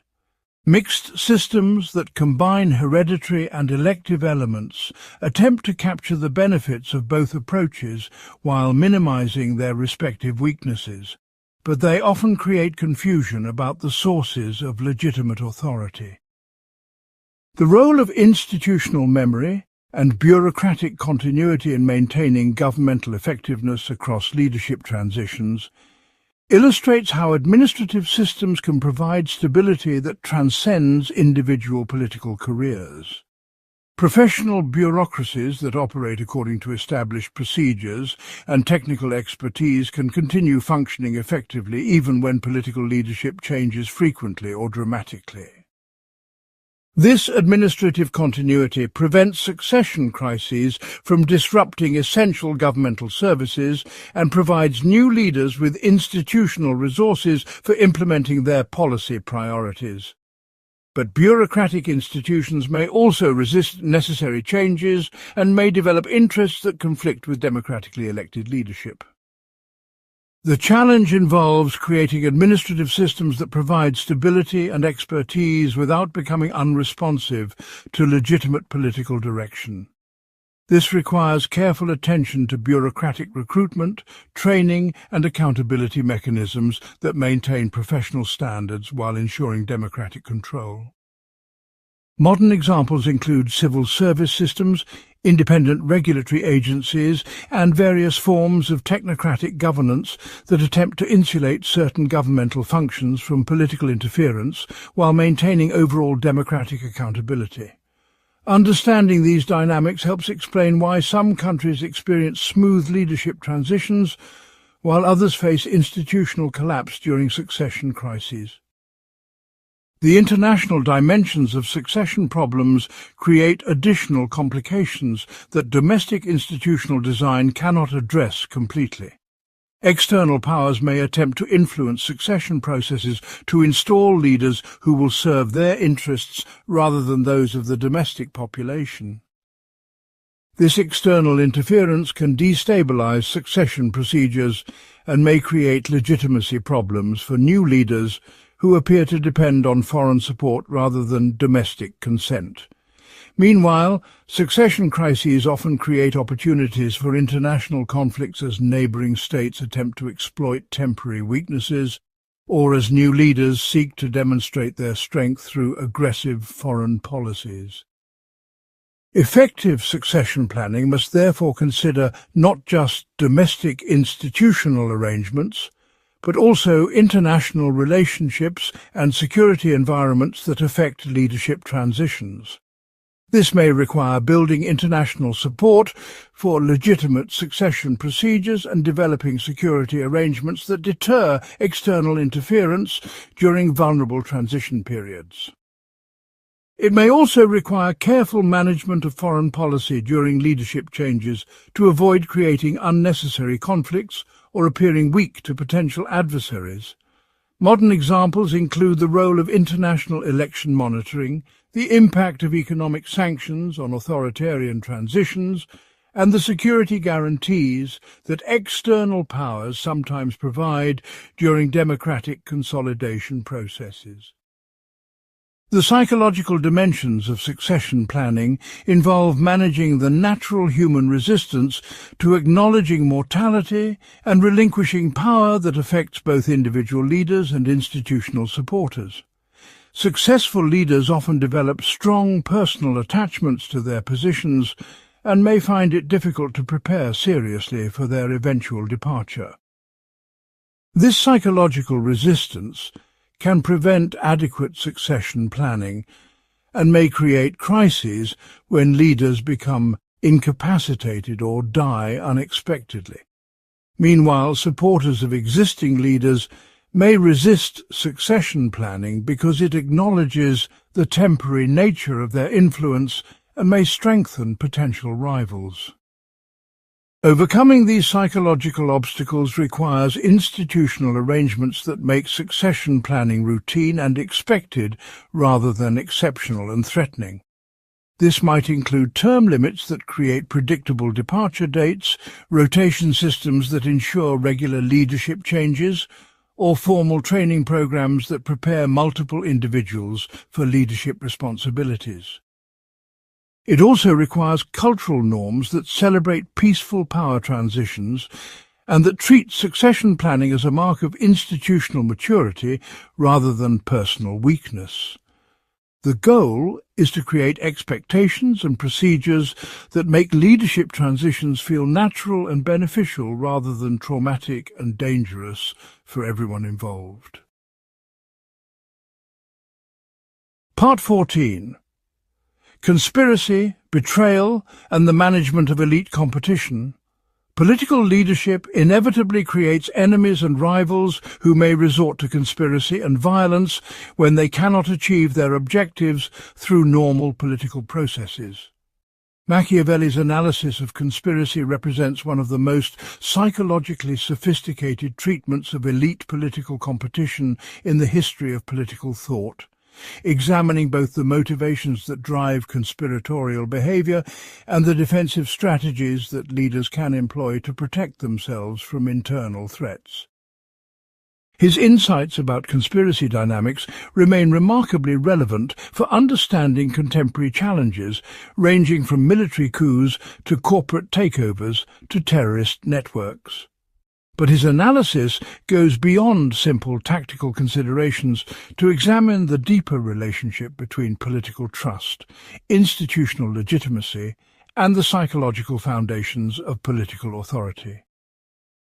Understanding these dynamics becomes crucial for anyone in positions of leadership who must navigate complex environments where cooperation and competition, loyalty and ambition often exist simultaneously among the same individuals.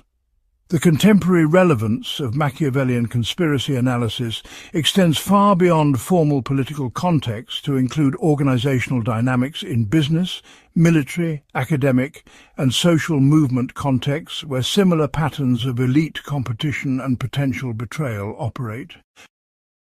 The foundation of conspiracy analysis rests on Machiavelli's observation that political systems always contain ambitious individuals who believe they could exercise power more effectively than current leaders and who may be willing to use extra-legal methods to achieve their goals. These potential conspirators are not necessarily evil or immoral people, but rather individuals whose personal ambitions conflict with existing power arrangements in ways that cannot be resolved through normal institutional channels. The existence of such ambitious individuals is not a sign of institutional failure, but rather an inevitable consequence of political life in complex societies. Effective leaders must therefore develop strategies for managing elite competition that channel ambition in productive directions while preventing it from exploding in destructive conspiracy and violence.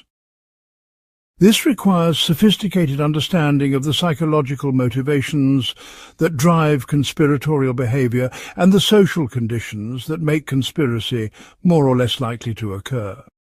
It also requires institutional mechanisms that provide realistic opportunities for ambitious individuals to advance their careers and influence policy without resorting to revolutionary methods. The psychology of potential conspirators reveals several consistent patterns that effective leaders can learn to recognize and address before they become dangerous.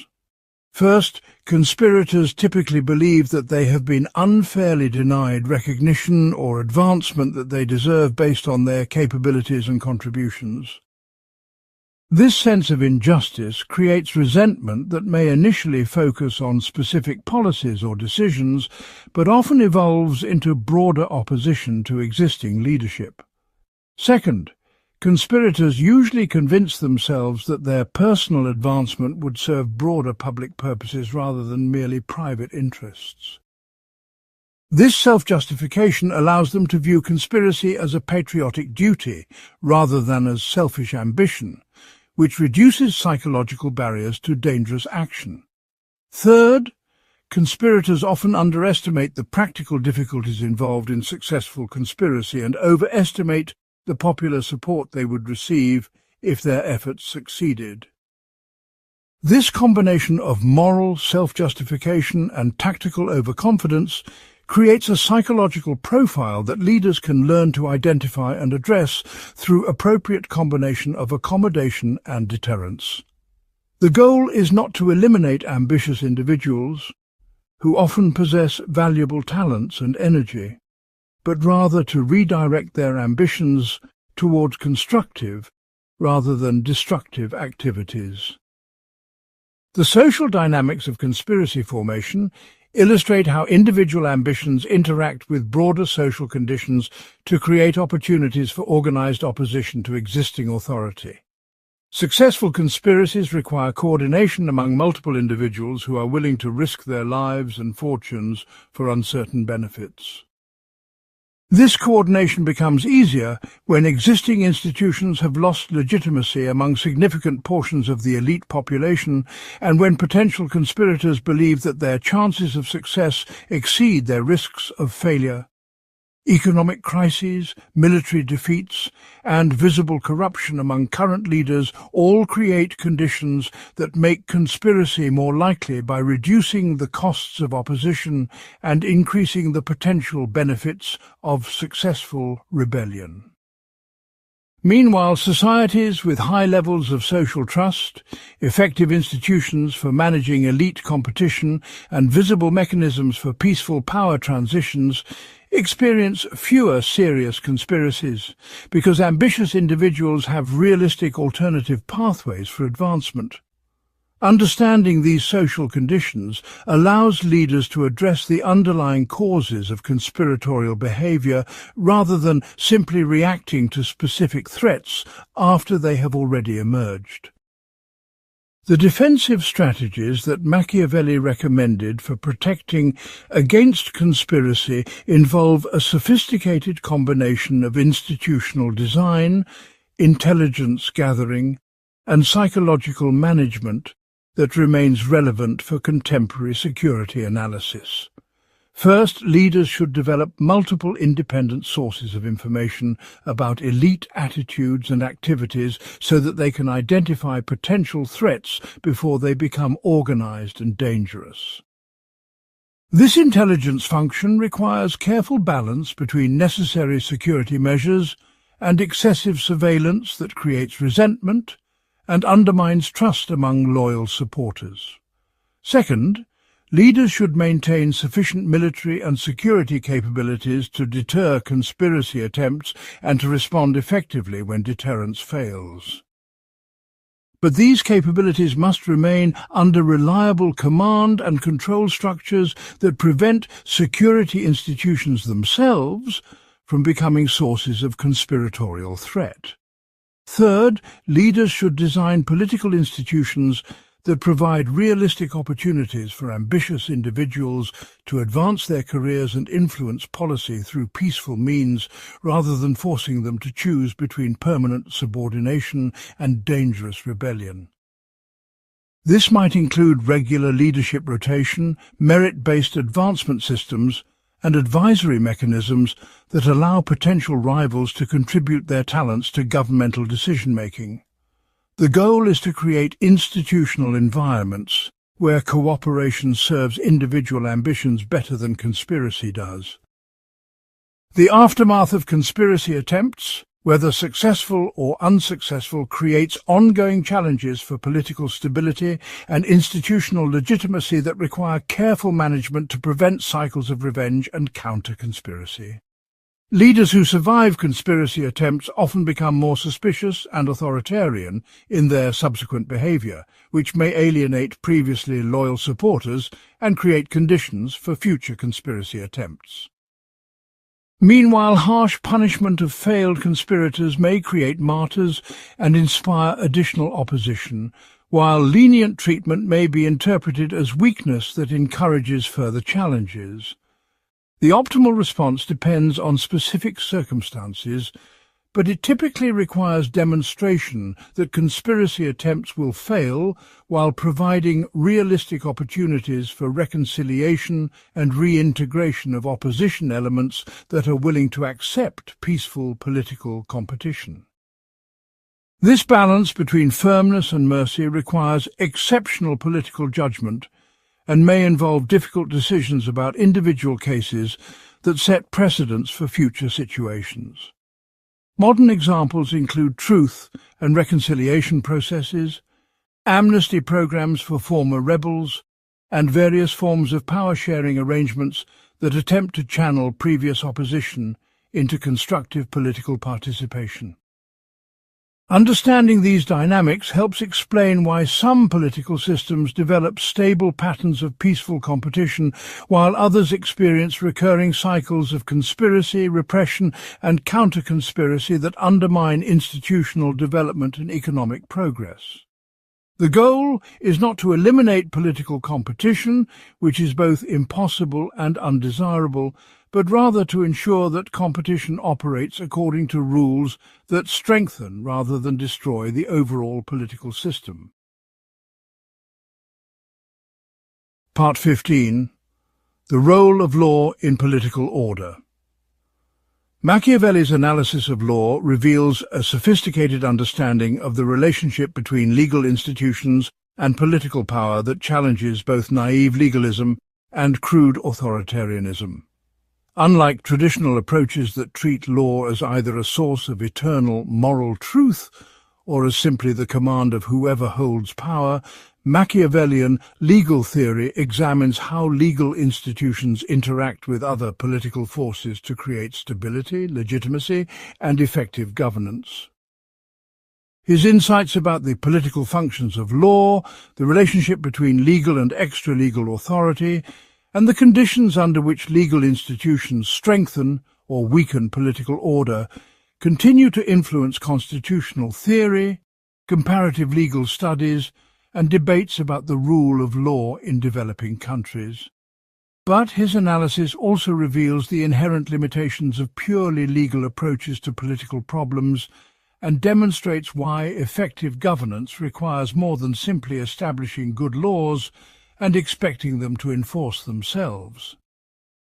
Understanding these dynamics becomes crucial for anyone involved in legal reform, constitutional design, or institutional development in contexts where formal legal institutions must compete with alternative sources of authority and legitimacy. The contemporary relevance of Machiavellian legal analysis extends to ongoing debates about international law, corporate governance, and various forms of regulatory policy, where similar tensions between legal formalism and practical effectiveness operate.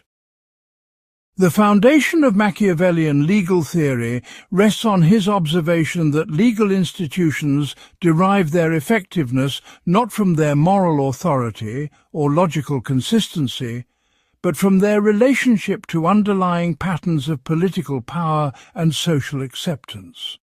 Laws that conflict with basic power relationships will be ignored or violated regardless of their formal status, while laws that reinforce existing power patterns may be followed even when they lack moral legitimacy. This means that effective legal reform requires attention to political and social conditions that make legal compliance possible and beneficial, rather than simply drafting better legal texts and expecting them to change behaviour automatically. Legal institutions work best when they codify and systematise behavioural patterns that people are already motivated to follow for independent reasons, rather than when they attempt to impose completely new behavioural requirements against existing incentives and preferences. This insight helps explain why legal transplantation often fails when legal institutions developed in one society are imported into different social and political contexts without adequate attention to local conditions. It also explains why formal legal equality may not translate into substantive equality when underlying social and economic conditions create systematic advantages for particular groups. The relationship between legal and extra-legal sources of political authority illustrates one of the most important insights in Machiavellian political analysis. Even the most developed legal systems cannot address every possible situation that political leaders might face, which means that effective governance always requires some capacity for extra-legal action during emergencies or unprecedented circumstances. Leaders who confine themselves strictly to legal procedures may find themselves unable to respond effectively to genuine crises that threaten the survival of the political system itself. But leaders who too frequently resort to extra-legal authority may undermine the legitimacy and effectiveness of legal institutions that provide predictability and constraint during normal periods. The challenge involves developing judgment about when circumstances genuinely require extra-legal action and ensuring that such action strengthens rather than weakens legal institutions over the long term. This requires sophisticated understanding of the relationship between emergency powers and constitutional government that continues to challenge democratic societies during national security crises, economic emergencies, and public health disasters. Modern examples include wartime executive powers, central bank independence during financial crises, and various forms of administrative discretion that allow governmental agencies to adapt formal rules to specific circumstances. The goal is not to eliminate all extra-legal authority, which would make effective governance impossible, but rather to ensure that extra-legal actions serve legitimate public purposes and that they operate within broader frameworks of accountability and constraint. The political functions of legal institutions extend far beyond their formal role in resolving disputes and punishing violations to include broader contributions to social coordination, legitimacy building, and power management. Legal procedures provide predictable mechanisms for resolving conflicts that might otherwise explode in violence or political instability. They also create common frameworks for understanding rights, obligations, and behavioral expectations that facilitate complex social and economic interactions among strangers. Perhaps most importantly, legal institutions provide alternative pathways for political influence that can channel opposition and ambition in constructive directions rather than forcing dissatisfied groups to choose between submission and rebellion. These political functions of law may be more important than their technical legal functions for maintaining overall political stability and effectiveness. Legal institutions that serve these broader political purposes effectively may retain legitimacy and influence even when their formal legal outputs are imperfect or inconsistent. Conversely, legal institutions that function well technically but fail to serve broader political functions may find themselves marginalized or ignored during periods of political stress. Understanding these multiple functions helps explain why legal reform efforts often produce unexpected results and why successful institutional development requires attention to political and social dynamics rather than simply technical legal considerations. The relationship between legal formalism and practical effectiveness creates ongoing tensions in constitutional design and legal reform that Machiavellian analysis helps illuminate. Formal legal clarity provides predictability and constraint that benefits both governmental officials and private citizens by creating stable expectations about behavioral consequences. But excessive formalism may prevent necessary adaptation to changing circumstances and may create opportunities for technical manipulation that serves narrow interests rather than broader public purposes.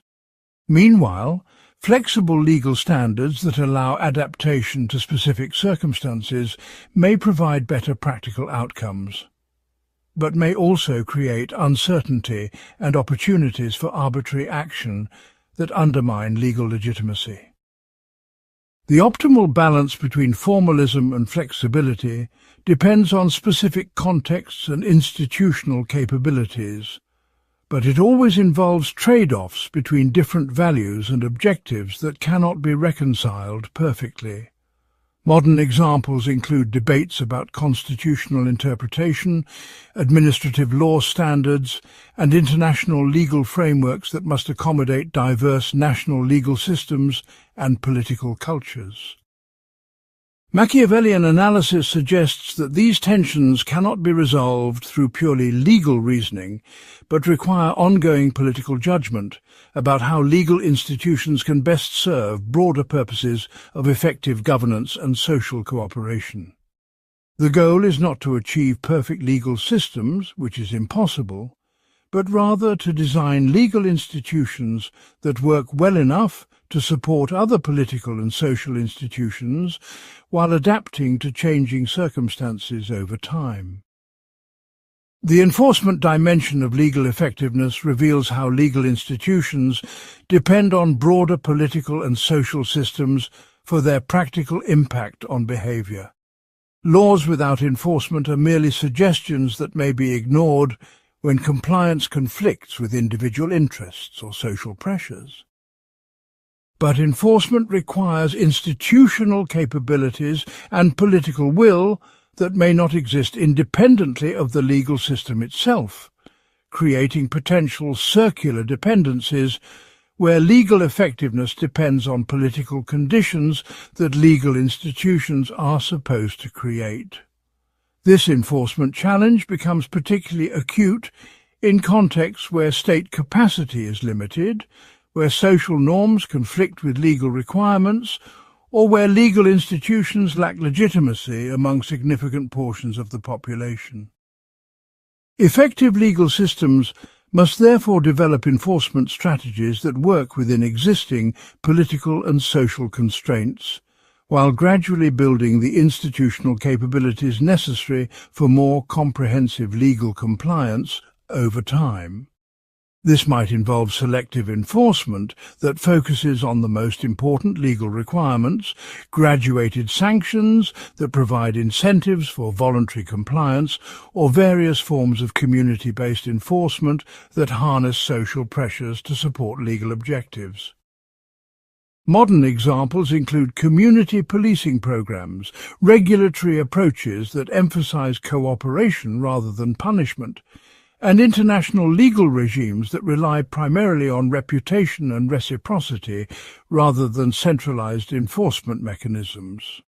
Understanding these enforcement dynamics helps explain why formal legal reform often produces disappointing results and why successful institutional development requires sustained attention to implementation processes rather than simply legislative or constitutional drafting.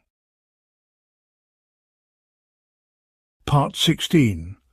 Popular Opinion and the Manipulation of Public Sentiment. The relationship between political leadership and public opinion represents one of the most complex and morally ambiguous aspects of Machiavellian political analysis, revealing deep insights about democratic legitimacy, mass psychology, and the conditions under which popular government can function effectively. Unlike traditional approaches that either idealize popular wisdom or dismiss mass opinion as inherently irrational, Machiavellian analysis examines the specific circumstances under which public sentiment supports or undermines effective governance.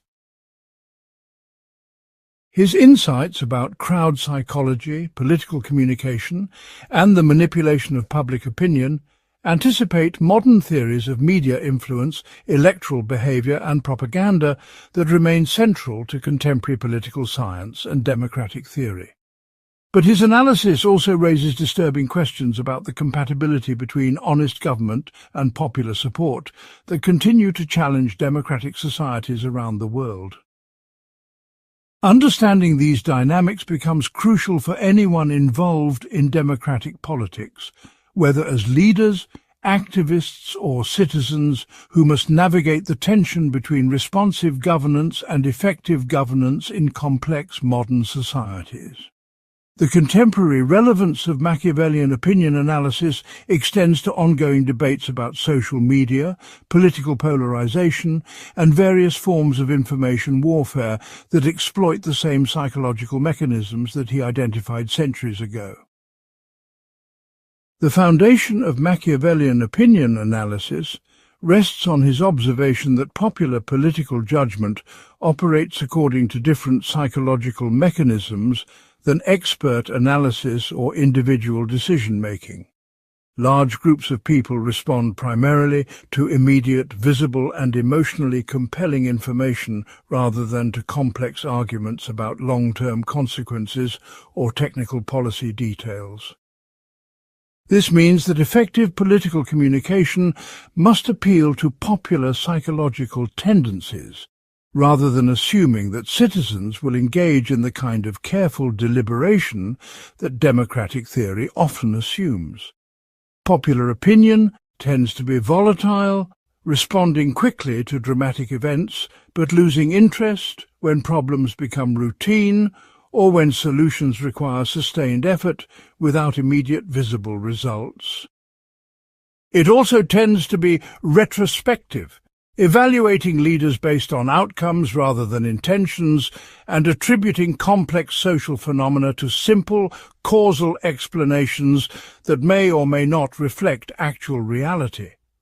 These psychological tendencies are not flaws that can be corrected through better civic education, but rather fundamental features of how large groups process political information that effective leaders must understand and accommodate. The moral paradox of popular leadership involves the tension between telling citizens what they want to hear and telling them what they need to know for effective self-governance. Democratic theory assumes that informed citizens can make good collective decisions about complex policy issues, but Machiavellian analysis suggests that full honesty about political realities may undermine the popular support necessary for effective leadership. Citizens may prefer comforting illusions about easy solutions to difficult problems rather than honest acknowledgements of trade-offs and limitations that realistic policy-making requires. Meanwhile, leaders who provide realistic assessments of policy challenges may find themselves defeated by demagogues who promise simple solutions to complex problems, regardless of whether those solutions can actually work. This creates incentives for strategic communication that emphasizes benefits while downplaying costs, that attributes failures to external enemies rather than inherent difficulties, and that promises more than can realistically be delivered. The result may be electoral success for leaders who understand popular psychology, but also systematic deception that undermines the informed consent that democratic legitimacy supposedly requires. The relationship between popular opinion and expert knowledge illustrates another fundamental challenge in democratic governance that Machiavellian analysis helps illuminate. Effective policy-making often requires technical expertise about complex subjects that most citizens cannot reasonably be expected to master. But democratic legitimacy requires that major policy decisions ultimately reflect popular preferences rather than expert judgment. This creates potential conflicts between what experts know to be necessary or effective and what citizens are willing to support through democratic processes. Citizens may demand policies that experts know will fail, or they may resist policies that experts know are necessary for addressing serious problems.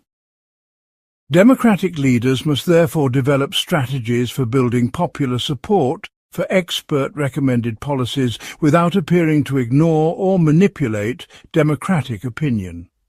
This might involve educational campaigns that help citizens understand technical issues, consultation processes that give citizens meaningful influence over expert decisions, or institutional arrangements that insulate certain policy areas from direct democratic control while maintaining overall democratic accountability. Modern examples include central bank independence, scientific advisory committees, and various forms of deliberative democracy that attempt to combine expert knowledge with popular participation.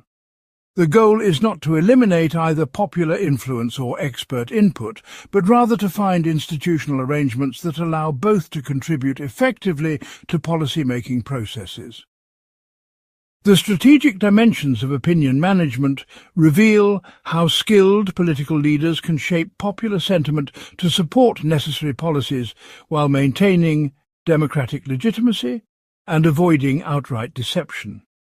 Effective political communication involves framing complex issues in ways that make necessary policies appear consistent with popular values and interests, rather than requiring citizens to accept policies that conflict with their basic preferences.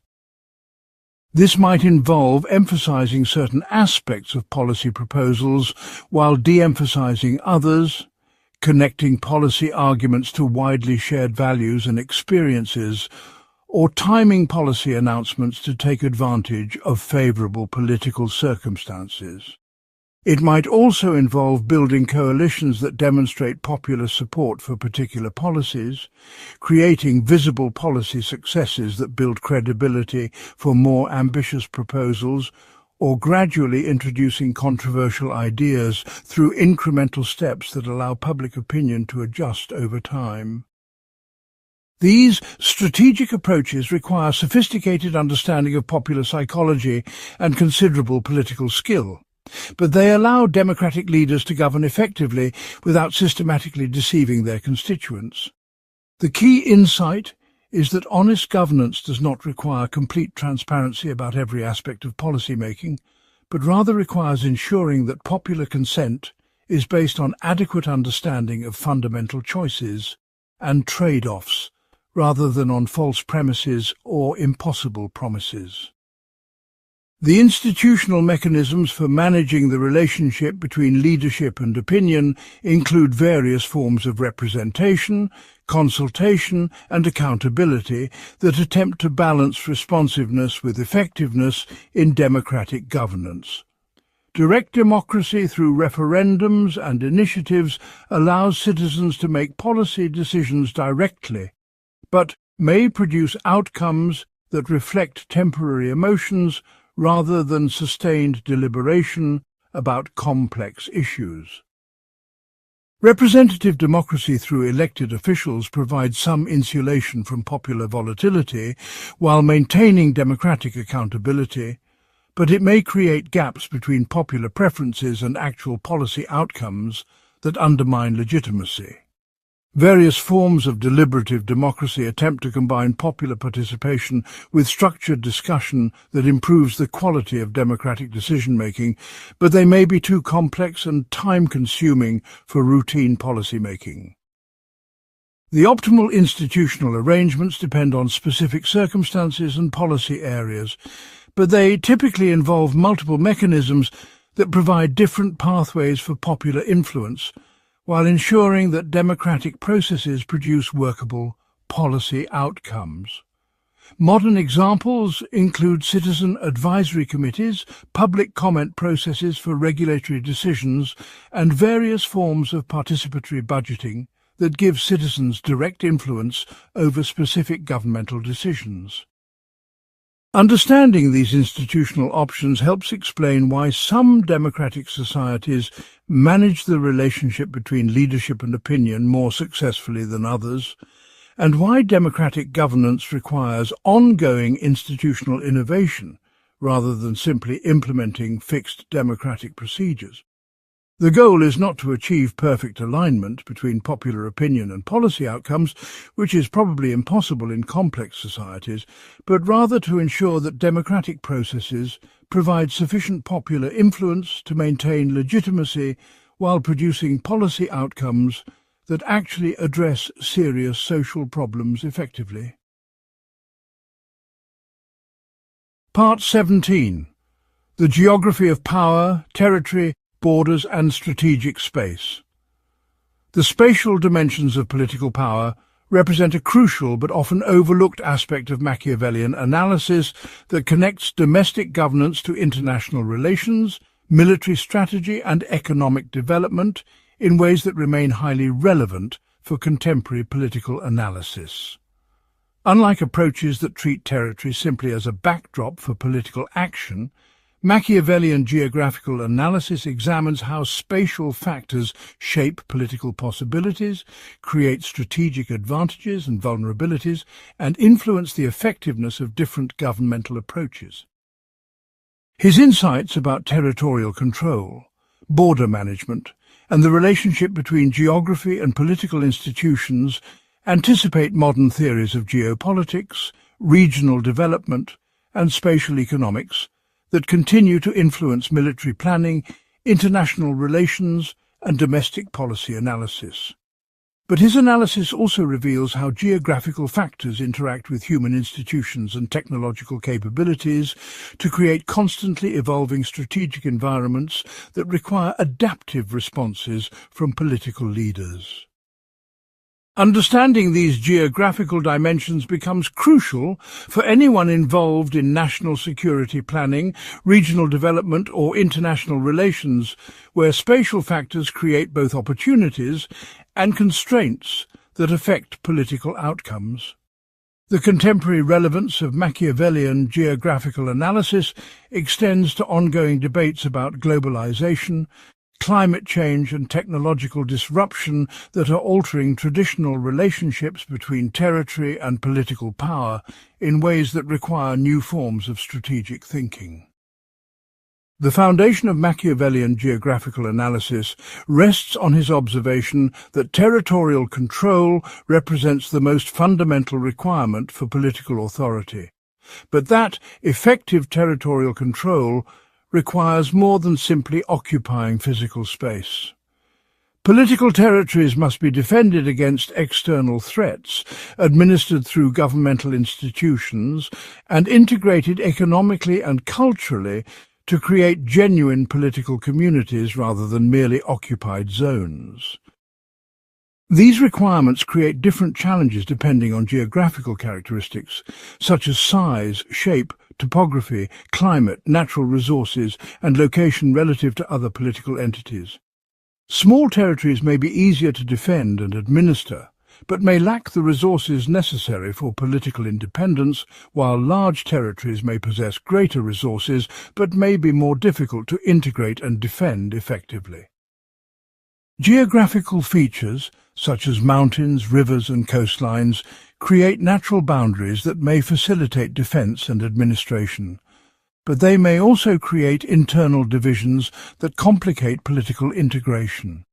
Meanwhile, geographical location relative to trade routes, natural resources, and other political entities creates strategic opportunities and vulnerabilities that affect foreign policy options and domestic development possibilities. The relationship between territorial expansion and political stability illustrates one of the most important insights in Machiavellian strategic analysis.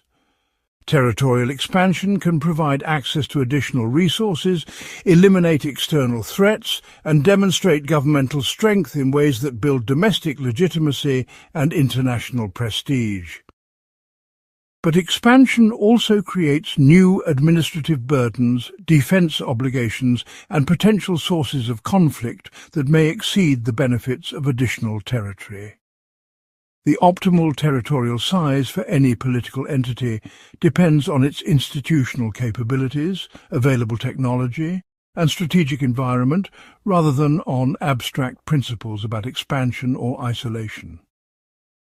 Historical examples demonstrate that both excessive expansion and excessive isolation can create fatal vulnerabilities, while the most successful political entities tend to expand gradually in ways that allow their institutions to adapt to new territorial responsibilities. Modern examples include the challenges facing federal systems that must balance local autonomy with national integration, the difficulties associated with nation-building in occupied territories, and the trade-offs between economic integration and political sovereignty in international organizations. The strategic dimensions of border management reveal how geographical boundaries interact with political institutions to create security challenges and opportunities that require ongoing attention from political leaders. Effective borders must be defensible against military threats, controllable for administrative purposes, and permeable enough to allow beneficial economic and cultural exchanges while preventing harmful infiltration. These multiple requirements often conflict with each other and require sophisticated institutional arrangements that can adapt to changing circumstances and threat environments. Natural geographical features may provide some defensive advantages, but they rarely correspond exactly to optimal political boundaries for administrative or economic purposes. Meanwhile, technological changes constantly alter the strategic value of particular geographical features and create new possibilities for both defense and attack that require corresponding adjustments in border management strategies. Modern examples include the impact of aviation on traditional geographical barriers, the role of cyber warfare in transcending physical boundaries, and the challenges created by climate change for existing border arrangements. The economic geography of political power illustrates how spatial factors interact with trade patterns, resource distribution and technological capabilities to create constraints and opportunities for domestic and international policy. Political entities that control strategically important geographical features such as harbours, mountain passes or river systems may be able to extract economic benefits from their geographical advantages, while those in less favourable locations may face systematic disadvantages. But geographical advantages can be enhanced or offset by institutional capabilities, technological innovations, and strategic alliances that allow political entities to transcend their immediate geographical limitations. The development of transportation and communication technologies constantly alters the strategic value of different geographical features and creates new possibilities for economic and political integration across traditional geographical barriers. Modern examples include the impact of containerization on port cities, the role of digital technologies in enabling remote economic activities, and the strategic importance of rare earth mineral deposits for technological development. Understanding these dynamic relationships helps explain why some geographical regions experience sustained economic and political success, while others remain marginalized despite apparent natural advantages. The cultural and psychological dimensions of territorial identity reveal how geographical spaces become invested with political meaning that affects citizen loyalty, national identity, and international legitimacy in ways that extend far beyond purely strategic considerations. Territories that are perceived as historical homelands, sacred spaces, or essential parts of national identity generate stronger emotional attachments and political support than territories that are viewed as merely strategic assets or economic resources. These emotional attachments can provide powerful resources for political mobilization and military resistance, but they can also create obstacles to rational strategic planning and peaceful conflict resolution.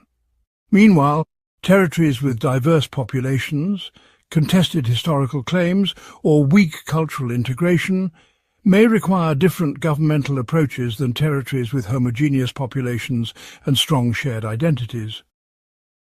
The challenge for political leaders involves building sufficient territorial loyalty to maintain political cohesion while avoiding the kind of geographical nationalism that creates unnecessary conflicts with neighbouring political entities. Modern examples include the role of territorial disputes in international conflicts, the challenges facing multicultural societies with competing territorial claims, and the impact of migration and globalization on traditional territorial identities. Understanding these cultural dimensions helps explain why territorial conflicts often prove more difficult to resolve than purely strategic or economic disputes, and why effective territorial governance requires attention to symbolic and psychological factors as well as administrative and military considerations.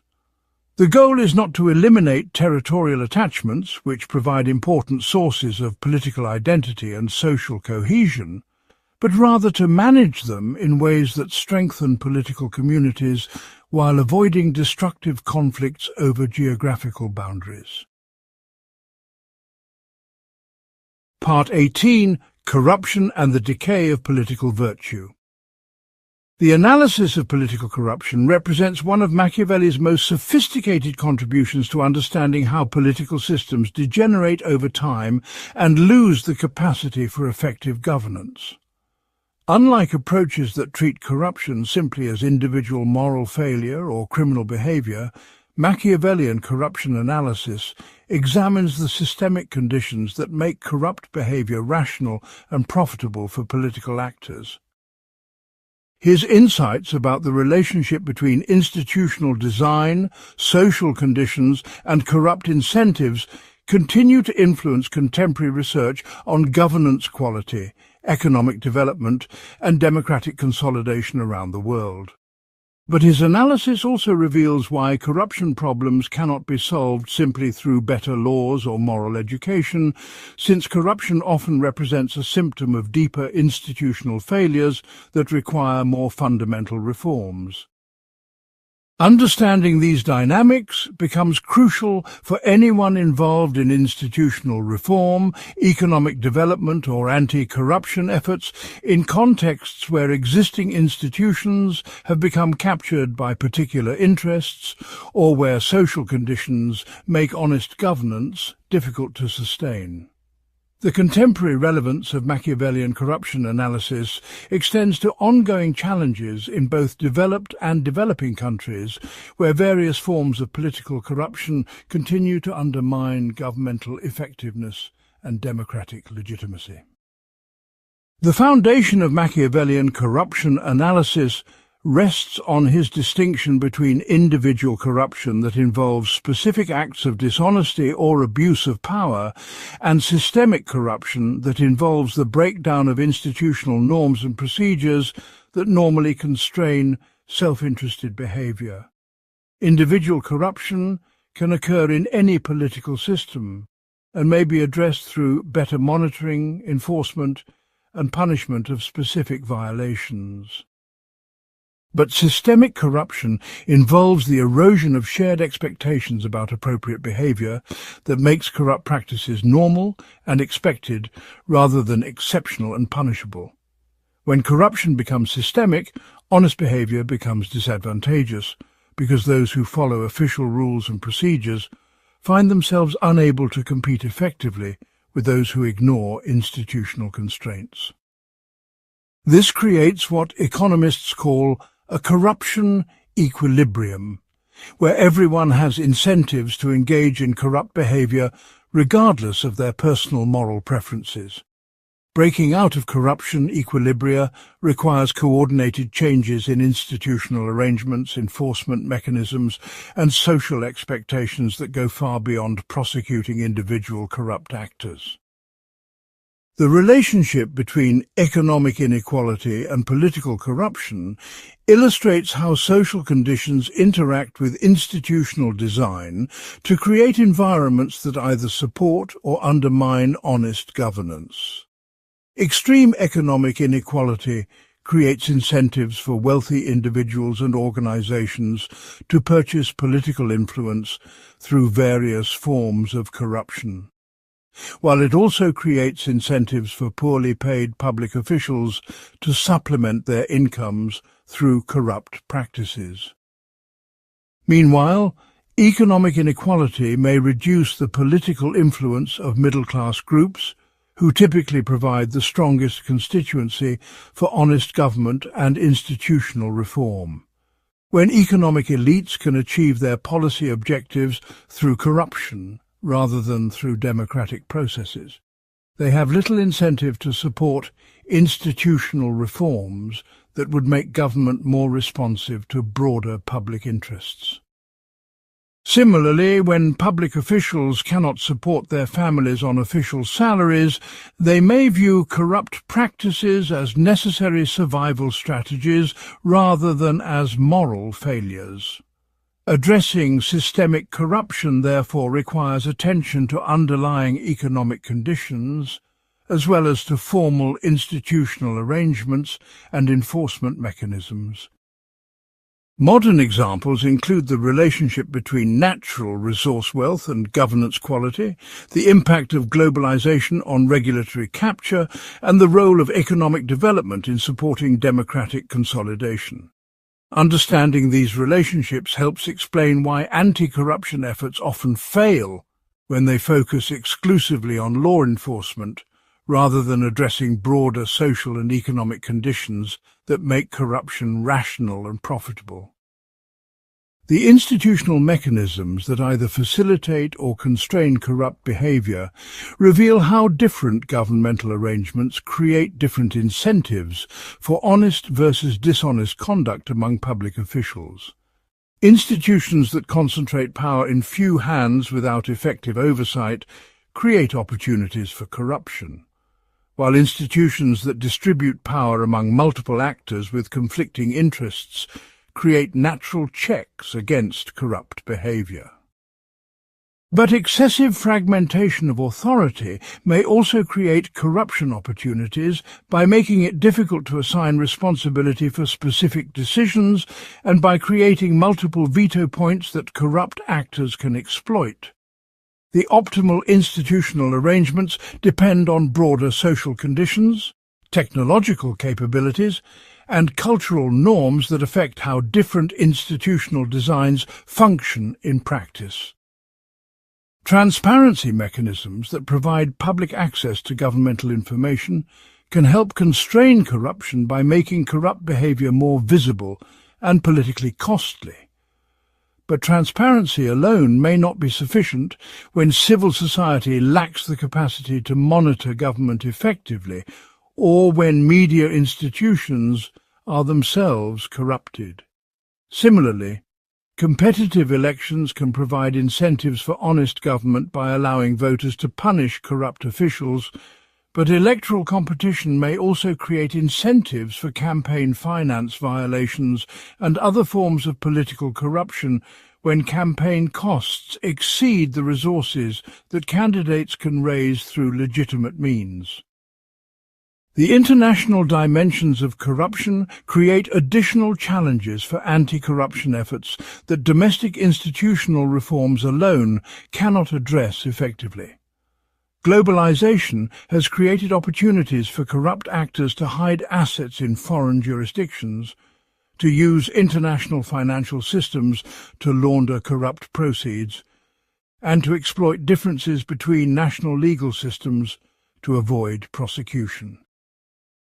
Meanwhile, international economic competition may create pressures for regulatory races to the bottom, where countries weaken anti-corruption standards to attract foreign investment or to support domestic businesses in international markets.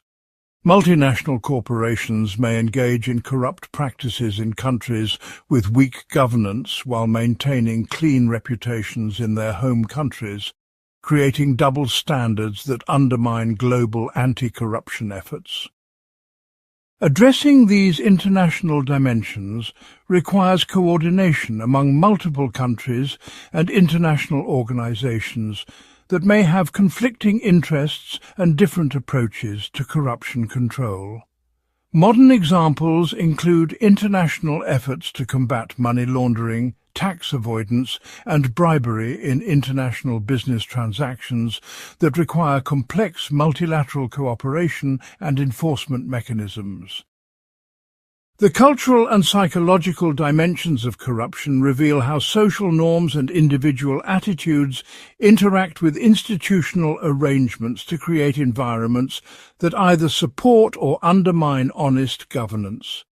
Societies with strong traditions of civic engagement, social trust, and respect for law tend to experience less corruption than societies where such norms are weak or absent.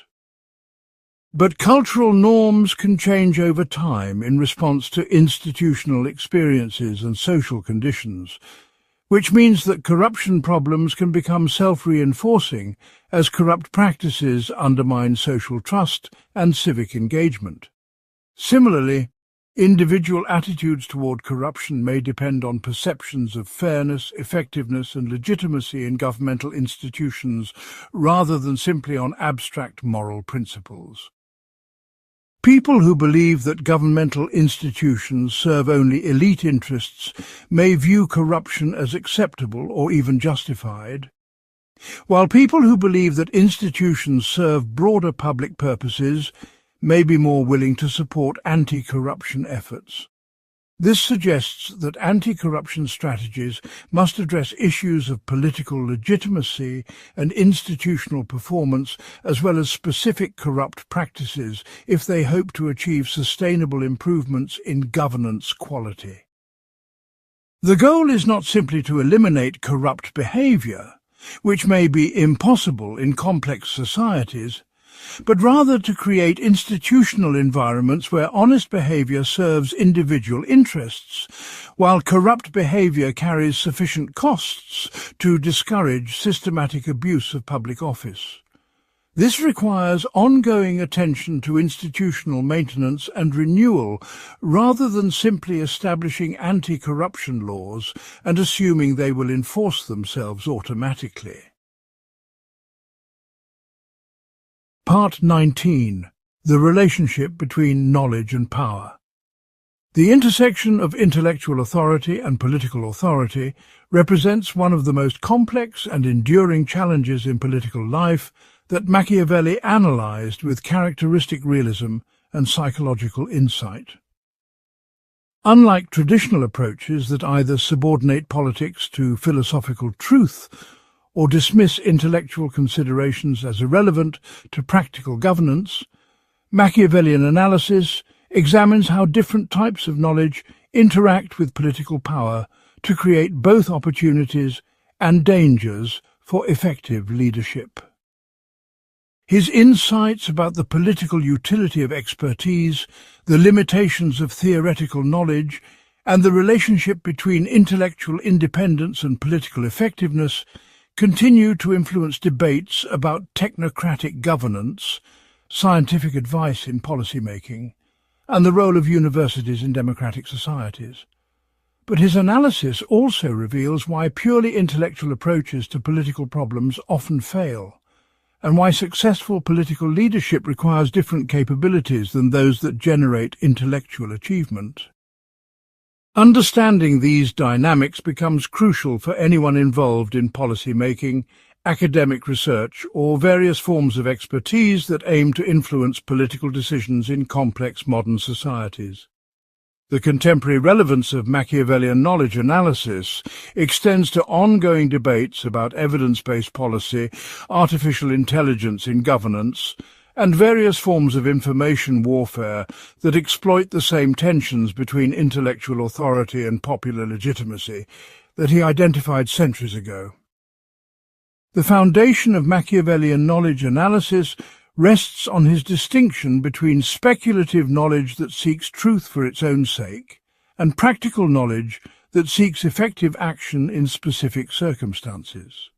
Speculative knowledge involves theoretical understanding of universal principles that remain constant across different contexts and time periods, while practical knowledge involves contextual judgment about what will work in particular situations given existing constraints and opportunities.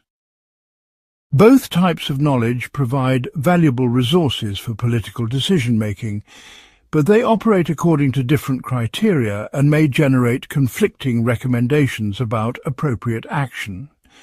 Speculative knowledge emphasizes logical consistency, empirical accuracy, and theoretical elegance that may not translate directly into effective policy recommendations. Practical knowledge emphasizes workability, political feasibility, and adaptive capacity that may require compromising theoretical purity for the sake of concrete results. Effective political leadership requires the ability to draw on both types of knowledge while understanding their respective limitations and appropriate spheres of application. The political utility of expertise illustrates how specialized knowledge can enhance governmental effectiveness while also creating new sources of political vulnerability and conflict. Technical expertise about complex subjects such as economics, public health, engineering, and military strategy can improve policy outcomes by providing more accurate information about cause and effect relationships and by identifying policy options that non-experts might miss. But expertise also creates dependencies on specialists who may have their own interests and biases that conflict with broader public purposes. And it may undermine democratic legitimacy when expert recommendations conflict with popular preferences. The challenge for political leaders involves harnessing expert knowledge effectively while maintaining democratic accountability and avoiding capture by narrow technical perspectives that ignore important political and social considerations. This requires institutional arrangements that provide access to expert advice while preserving political authority to make final decisions based on broader considerations than technical expertise alone can provide. Modern examples include scientific advisory committees, independent regulatory agencies, and various forms of evidence-based policy-making that attempt to combine expert knowledge with democratic governance. The limitations of theoretical knowledge in political contexts reflect fundamental differences between the controlled environments where theories are developed and tested and the complex, dynamic environments where political decisions must be made. Theoretical models necessarily simplify reality to make analysis possible, but political situations often involve precisely the kinds of complexity, uncertainty, and value conflicts that theoretical simplification eliminates. Meanwhile, theoretical knowledge often focuses on optimal solutions under ideal conditions rather than on workable solutions under existing constraints and with available resources. This can create gaps between theoretical recommendations and practical possibilities that make purely academic approaches to policy problems ineffective or counterproductive. Effective political leadership requires the ability to translate theoretical insights into practical strategies while adapting to circumstances that theoretical models cannot fully anticipate or control. This translation process requires different skills than those needed for theoretical analysis, including political judgment, negotiation ability, and sensitivity to implementation challenges that academic training may not provide. The relationship between intellectual independence and political effectiveness creates ongoing tensions for scholars, policy experts, and other knowledge producers who wish to influence political decisions while maintaining their intellectual integrity. Intellectual work requires freedom to pursue questions wherever they lead and to reach conclusions based on evidence and logic rather than on political convenience or popular opinion. But political effectiveness often requires adapting intellectual conclusions to political realities, building coalitions among groups with different interests and values, and accepting compromise solutions that fall short of intellectually optimal outcomes. Scholars who maintain complete intellectual independence may produce work that is intellectually valuable but politically irrelevant, while those who adapt their work too extensively to political requirements may compromise their intellectual credibility and long-term effectiveness. Finding appropriate balances between intellectual independence and political engagement requires sophisticated understanding of both intellectual and political processes, as well as clear thinking about the different types of contributions that intellectual work can make to political life. Modern examples include the role of think tanks in policy making, the relationship between universities and government agencies, and various forms of public intellectuals who attempt to bridge academic and political worlds. The strategic dimensions of knowledge in political competition reveal how information and expertise can become weapons in political conflicts, while also serving their traditional functions of improving understanding and decision-making. Political actors may commission research, cite studies, and invoke expert authority not because they are genuinely seeking better information, but because doing so provides tactical advantages in political debates. This instrumental use of knowledge can distort both research processes and political discussions by creating incentives for producing conclusions that serve political purposes rather than advancing genuine understanding. Meanwhile, opponents may attack research credibility, question expert motives, or promote alternative experts who reach different conclusions, regardless of the actual quality of research or expertise involved. These dynamics can undermine public trust in expertise, while also reducing the actual utility of research and analysis for improving policy making. The challenge involves developing institutional arrangements that protect the integrity of research and analysis while allowing their insights to influence political processes in constructive ways. This might involve independent research institutions, transparent peer review processes, and various forms of science communication that help non-experts evaluate competing knowledge claims more effectively. The goal is not to insulate knowledge production completely from political influence, which would reduce its relevance for practical problems, but rather to ensure that political considerations enhance rather than distort the knowledge production process. Part 20. Machiavelli's Legacy and the Future of Political Realism. The enduring influence of Machiavellian political analysis extends far beyond the specific historical circumstances that shaped his original insights to provide a framework for understanding political dynamics that continues to evolve and adapt to new challenges facing contemporary societies. His fundamental contribution involves not any particular policy recommendation or institutional design, but rather a methodological approach to political analysis that prioritizes empirical observation over theoretical assumption and practical effectiveness over moral idealism.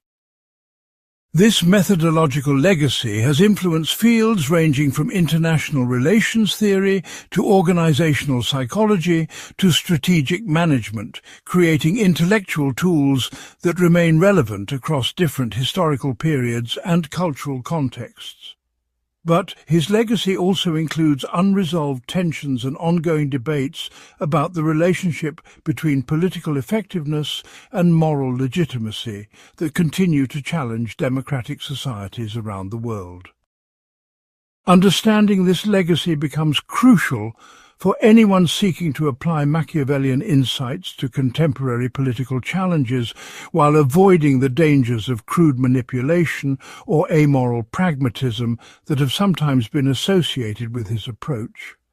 The future development of political realism must address both the continuing relevance and the inherent limitations of Machiavellian analysis in contexts that he could not have anticipated but that share fundamental characteristics with the political environments he studied. Strategized comprehensive conclusion for final analytical section. This is the final part.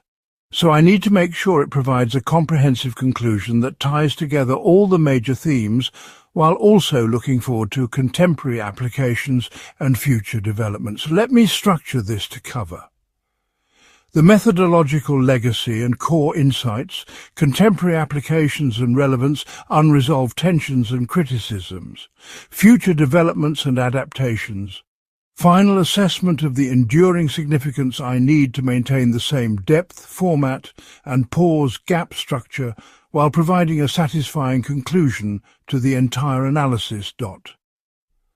The methodological revolution that Machiavelli initiated continues to shape how scholars and practitioners approach political analysis by insisting on the priority of empirical observation over theoretical elegance or moral wishful thinking. His commitment to studying politics as it actually operates, rather than as we wish it would operate, has become the foundation for modern social science methodology across multiple disciplines. This empirical approach generates insights that often challenge conventional wisdom and comfortable assumptions about human nature, institutional effectiveness, and the possibilities for political reform. But it also provides more reliable guidance for practical action, because it begins with accurate understanding of existing conditions rather than with idealized assumptions about how people and institutions should behave. The methodological legacy includes not just specific analytical techniques, but also intellectual attitudes of skepticism toward official explanations, sensitivity to unintended consequences, and recognition that good intentions do not guarantee good outcomes. These intellectual attitudes remain essential for effective political analysis in any historical period, though their specific applications must adapt to changing technological, social, and institutional circumstances. The contemporary relevance of Machiavellian analysis becomes apparent when examining current challenges facing democratic societies, international organizations, and various forms of institutional reform around the world. His insights about the tension between expert knowledge and popular opinion help explain contemporary debates about technocratic governance, scientific advice in policy-making, and the role of expertise in democratic decision-making. His analysis of the relationship between economic inequality and political stability provides framework for understanding current concerns about democratic consolidation, populist movements, and the political impact of globalization. His examination of conspiracy dynamics and elite competition offers insights into contemporary challenges ranging from political polarization to corporate governance to the management of international alliances. His treatment of fortune and contingency provides resources for thinking about risk management, strategic planning, and institutional resilience in an era of rapid technological change and global uncertainty. Perhaps most importantly, his focus on the practical requirements for effective governance remains relevant for anyone involved in organizational leadership, policy implementation, or institutional design, in contexts where good intentions must be translated into concrete results. The unresolved tensions in Machiavellian political philosophy reflect deeper philosophical problems about the relationship between power and justice that cannot be solved through better theoretical analysis but require ongoing practical judgment in specific circumstances. His separation of political effectiveness from traditional moral categories creates intellectual space for realistic analysis of power dynamics. But it also raises questions about whether purely instrumental approaches to politics can provide adequate guidance for human flourishing and social cooperation. His emphasis on adaptability and contextual judgment provides flexibility for responding to changing circumstances. But it may also undermine the consistency and predictability that legal institutions and social cooperation require. His focus on elite leadership and institutional design may neglect important democratic values about popular participation and political equality that have become central to contemporary political legitimacy. These tensions cannot be resolved through theoretical argument alone because they reflect genuine conflicts between important values that cannot be perfectly reconciled in practice. The value of Machiavellian analysis lies not in providing final answers to these moral and political questions, but rather in clarifying the trade-offs involved and in providing analytical tools for making difficult decisions when different values conflict with each other. The future development of political realism must address new challenges created by technological innovation, global integration, and environmental change that alter traditional relationships between territory and political authority, individual and collective action, and national and international governance. Digital technologies create new possibilities for political communication, organization, and control that change how political power operates while also creating new vulnerabilities and dependencies that traditional political analysis did not anticipate. Global economic integration creates interdependencies between political systems that limit the autonomy of individual states, while also creating new opportunities for cooperation and coordination across traditional political boundaries. Environmental challenges, such as climate change, require forms of long-term planning and international cooperation that may exceed the capabilities of existing political institutions, while also creating new sources of conflict and instability. Artificial intelligence and automation technologies may alter fundamental assumptions about human agency, economic organization and social cooperation that underlie traditional political theory. Addressing these challenges requires extending Machiavellian analytical methods to new domains while adapting traditional insights about power, leadership and institutional design to circumstances that previous generations could not have imagined. The enduring significance of Machiavellian political philosophy lies not in its specific recommendations about princely behavior or republican institutions, but rather in its intellectual framework for thinking clearly about political problems, without allowing moral idealism or theoretical elegance to obscure practical realities. This framework remains valuable because the fundamental challenges of political life continue to involve the same basic tensions between individual interests and collective purposes, between moral principles and practical necessities, between short-term pressures and long-term requirements that Machiavelli identified in his historical context. Human nature has not fundamentally changed since the 16th century, which means that his psychological insights about motivation, leadership and group behavior continue to provide valuable guidance for contemporary political analysis. Meanwhile, the basic structural features of political life, including the need for effective institutions, the management of conflict and cooperation, and the relationship between domestic and international affairs, continue to create similar challenges across different historical periods and cultural contexts. The goal is not to apply Machiavellian conclusions mechanically to contemporary problems, but rather to use his analytical approach to develop new insights appropriate for current circumstances while avoiding the intellectual traps of wishful thinking and moral complacency that he identified as obstacles to effective political action. This requires combining realistic assessment of existing conditions with creative thinking about institutional innovations and strategic possibilities that can address emerging challenges while building on the accumulated wisdom of previous political experience.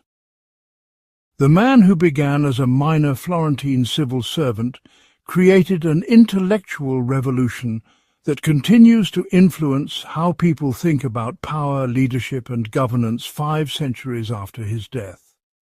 His refusal to accept comfortable illusions about political life opened intellectual space for more effective approaches to the persistent challenges of human cooperation and social organization.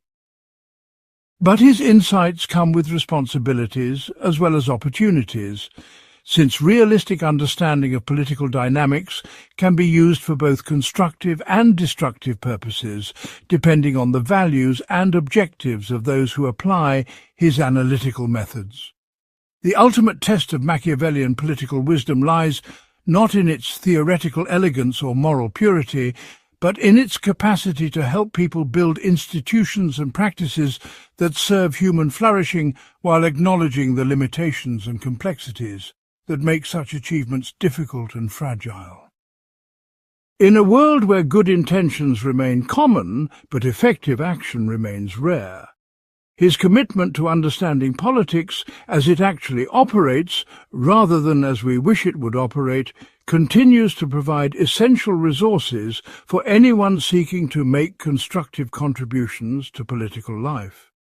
The legacy lives on wherever people refuse to mistake moral posturing for political effectiveness, wherever they insist on empirical evidence rather than theoretical assumption, and wherever they accept the difficult responsibilities of leadership while working to expand human possibilities for cooperation and justice.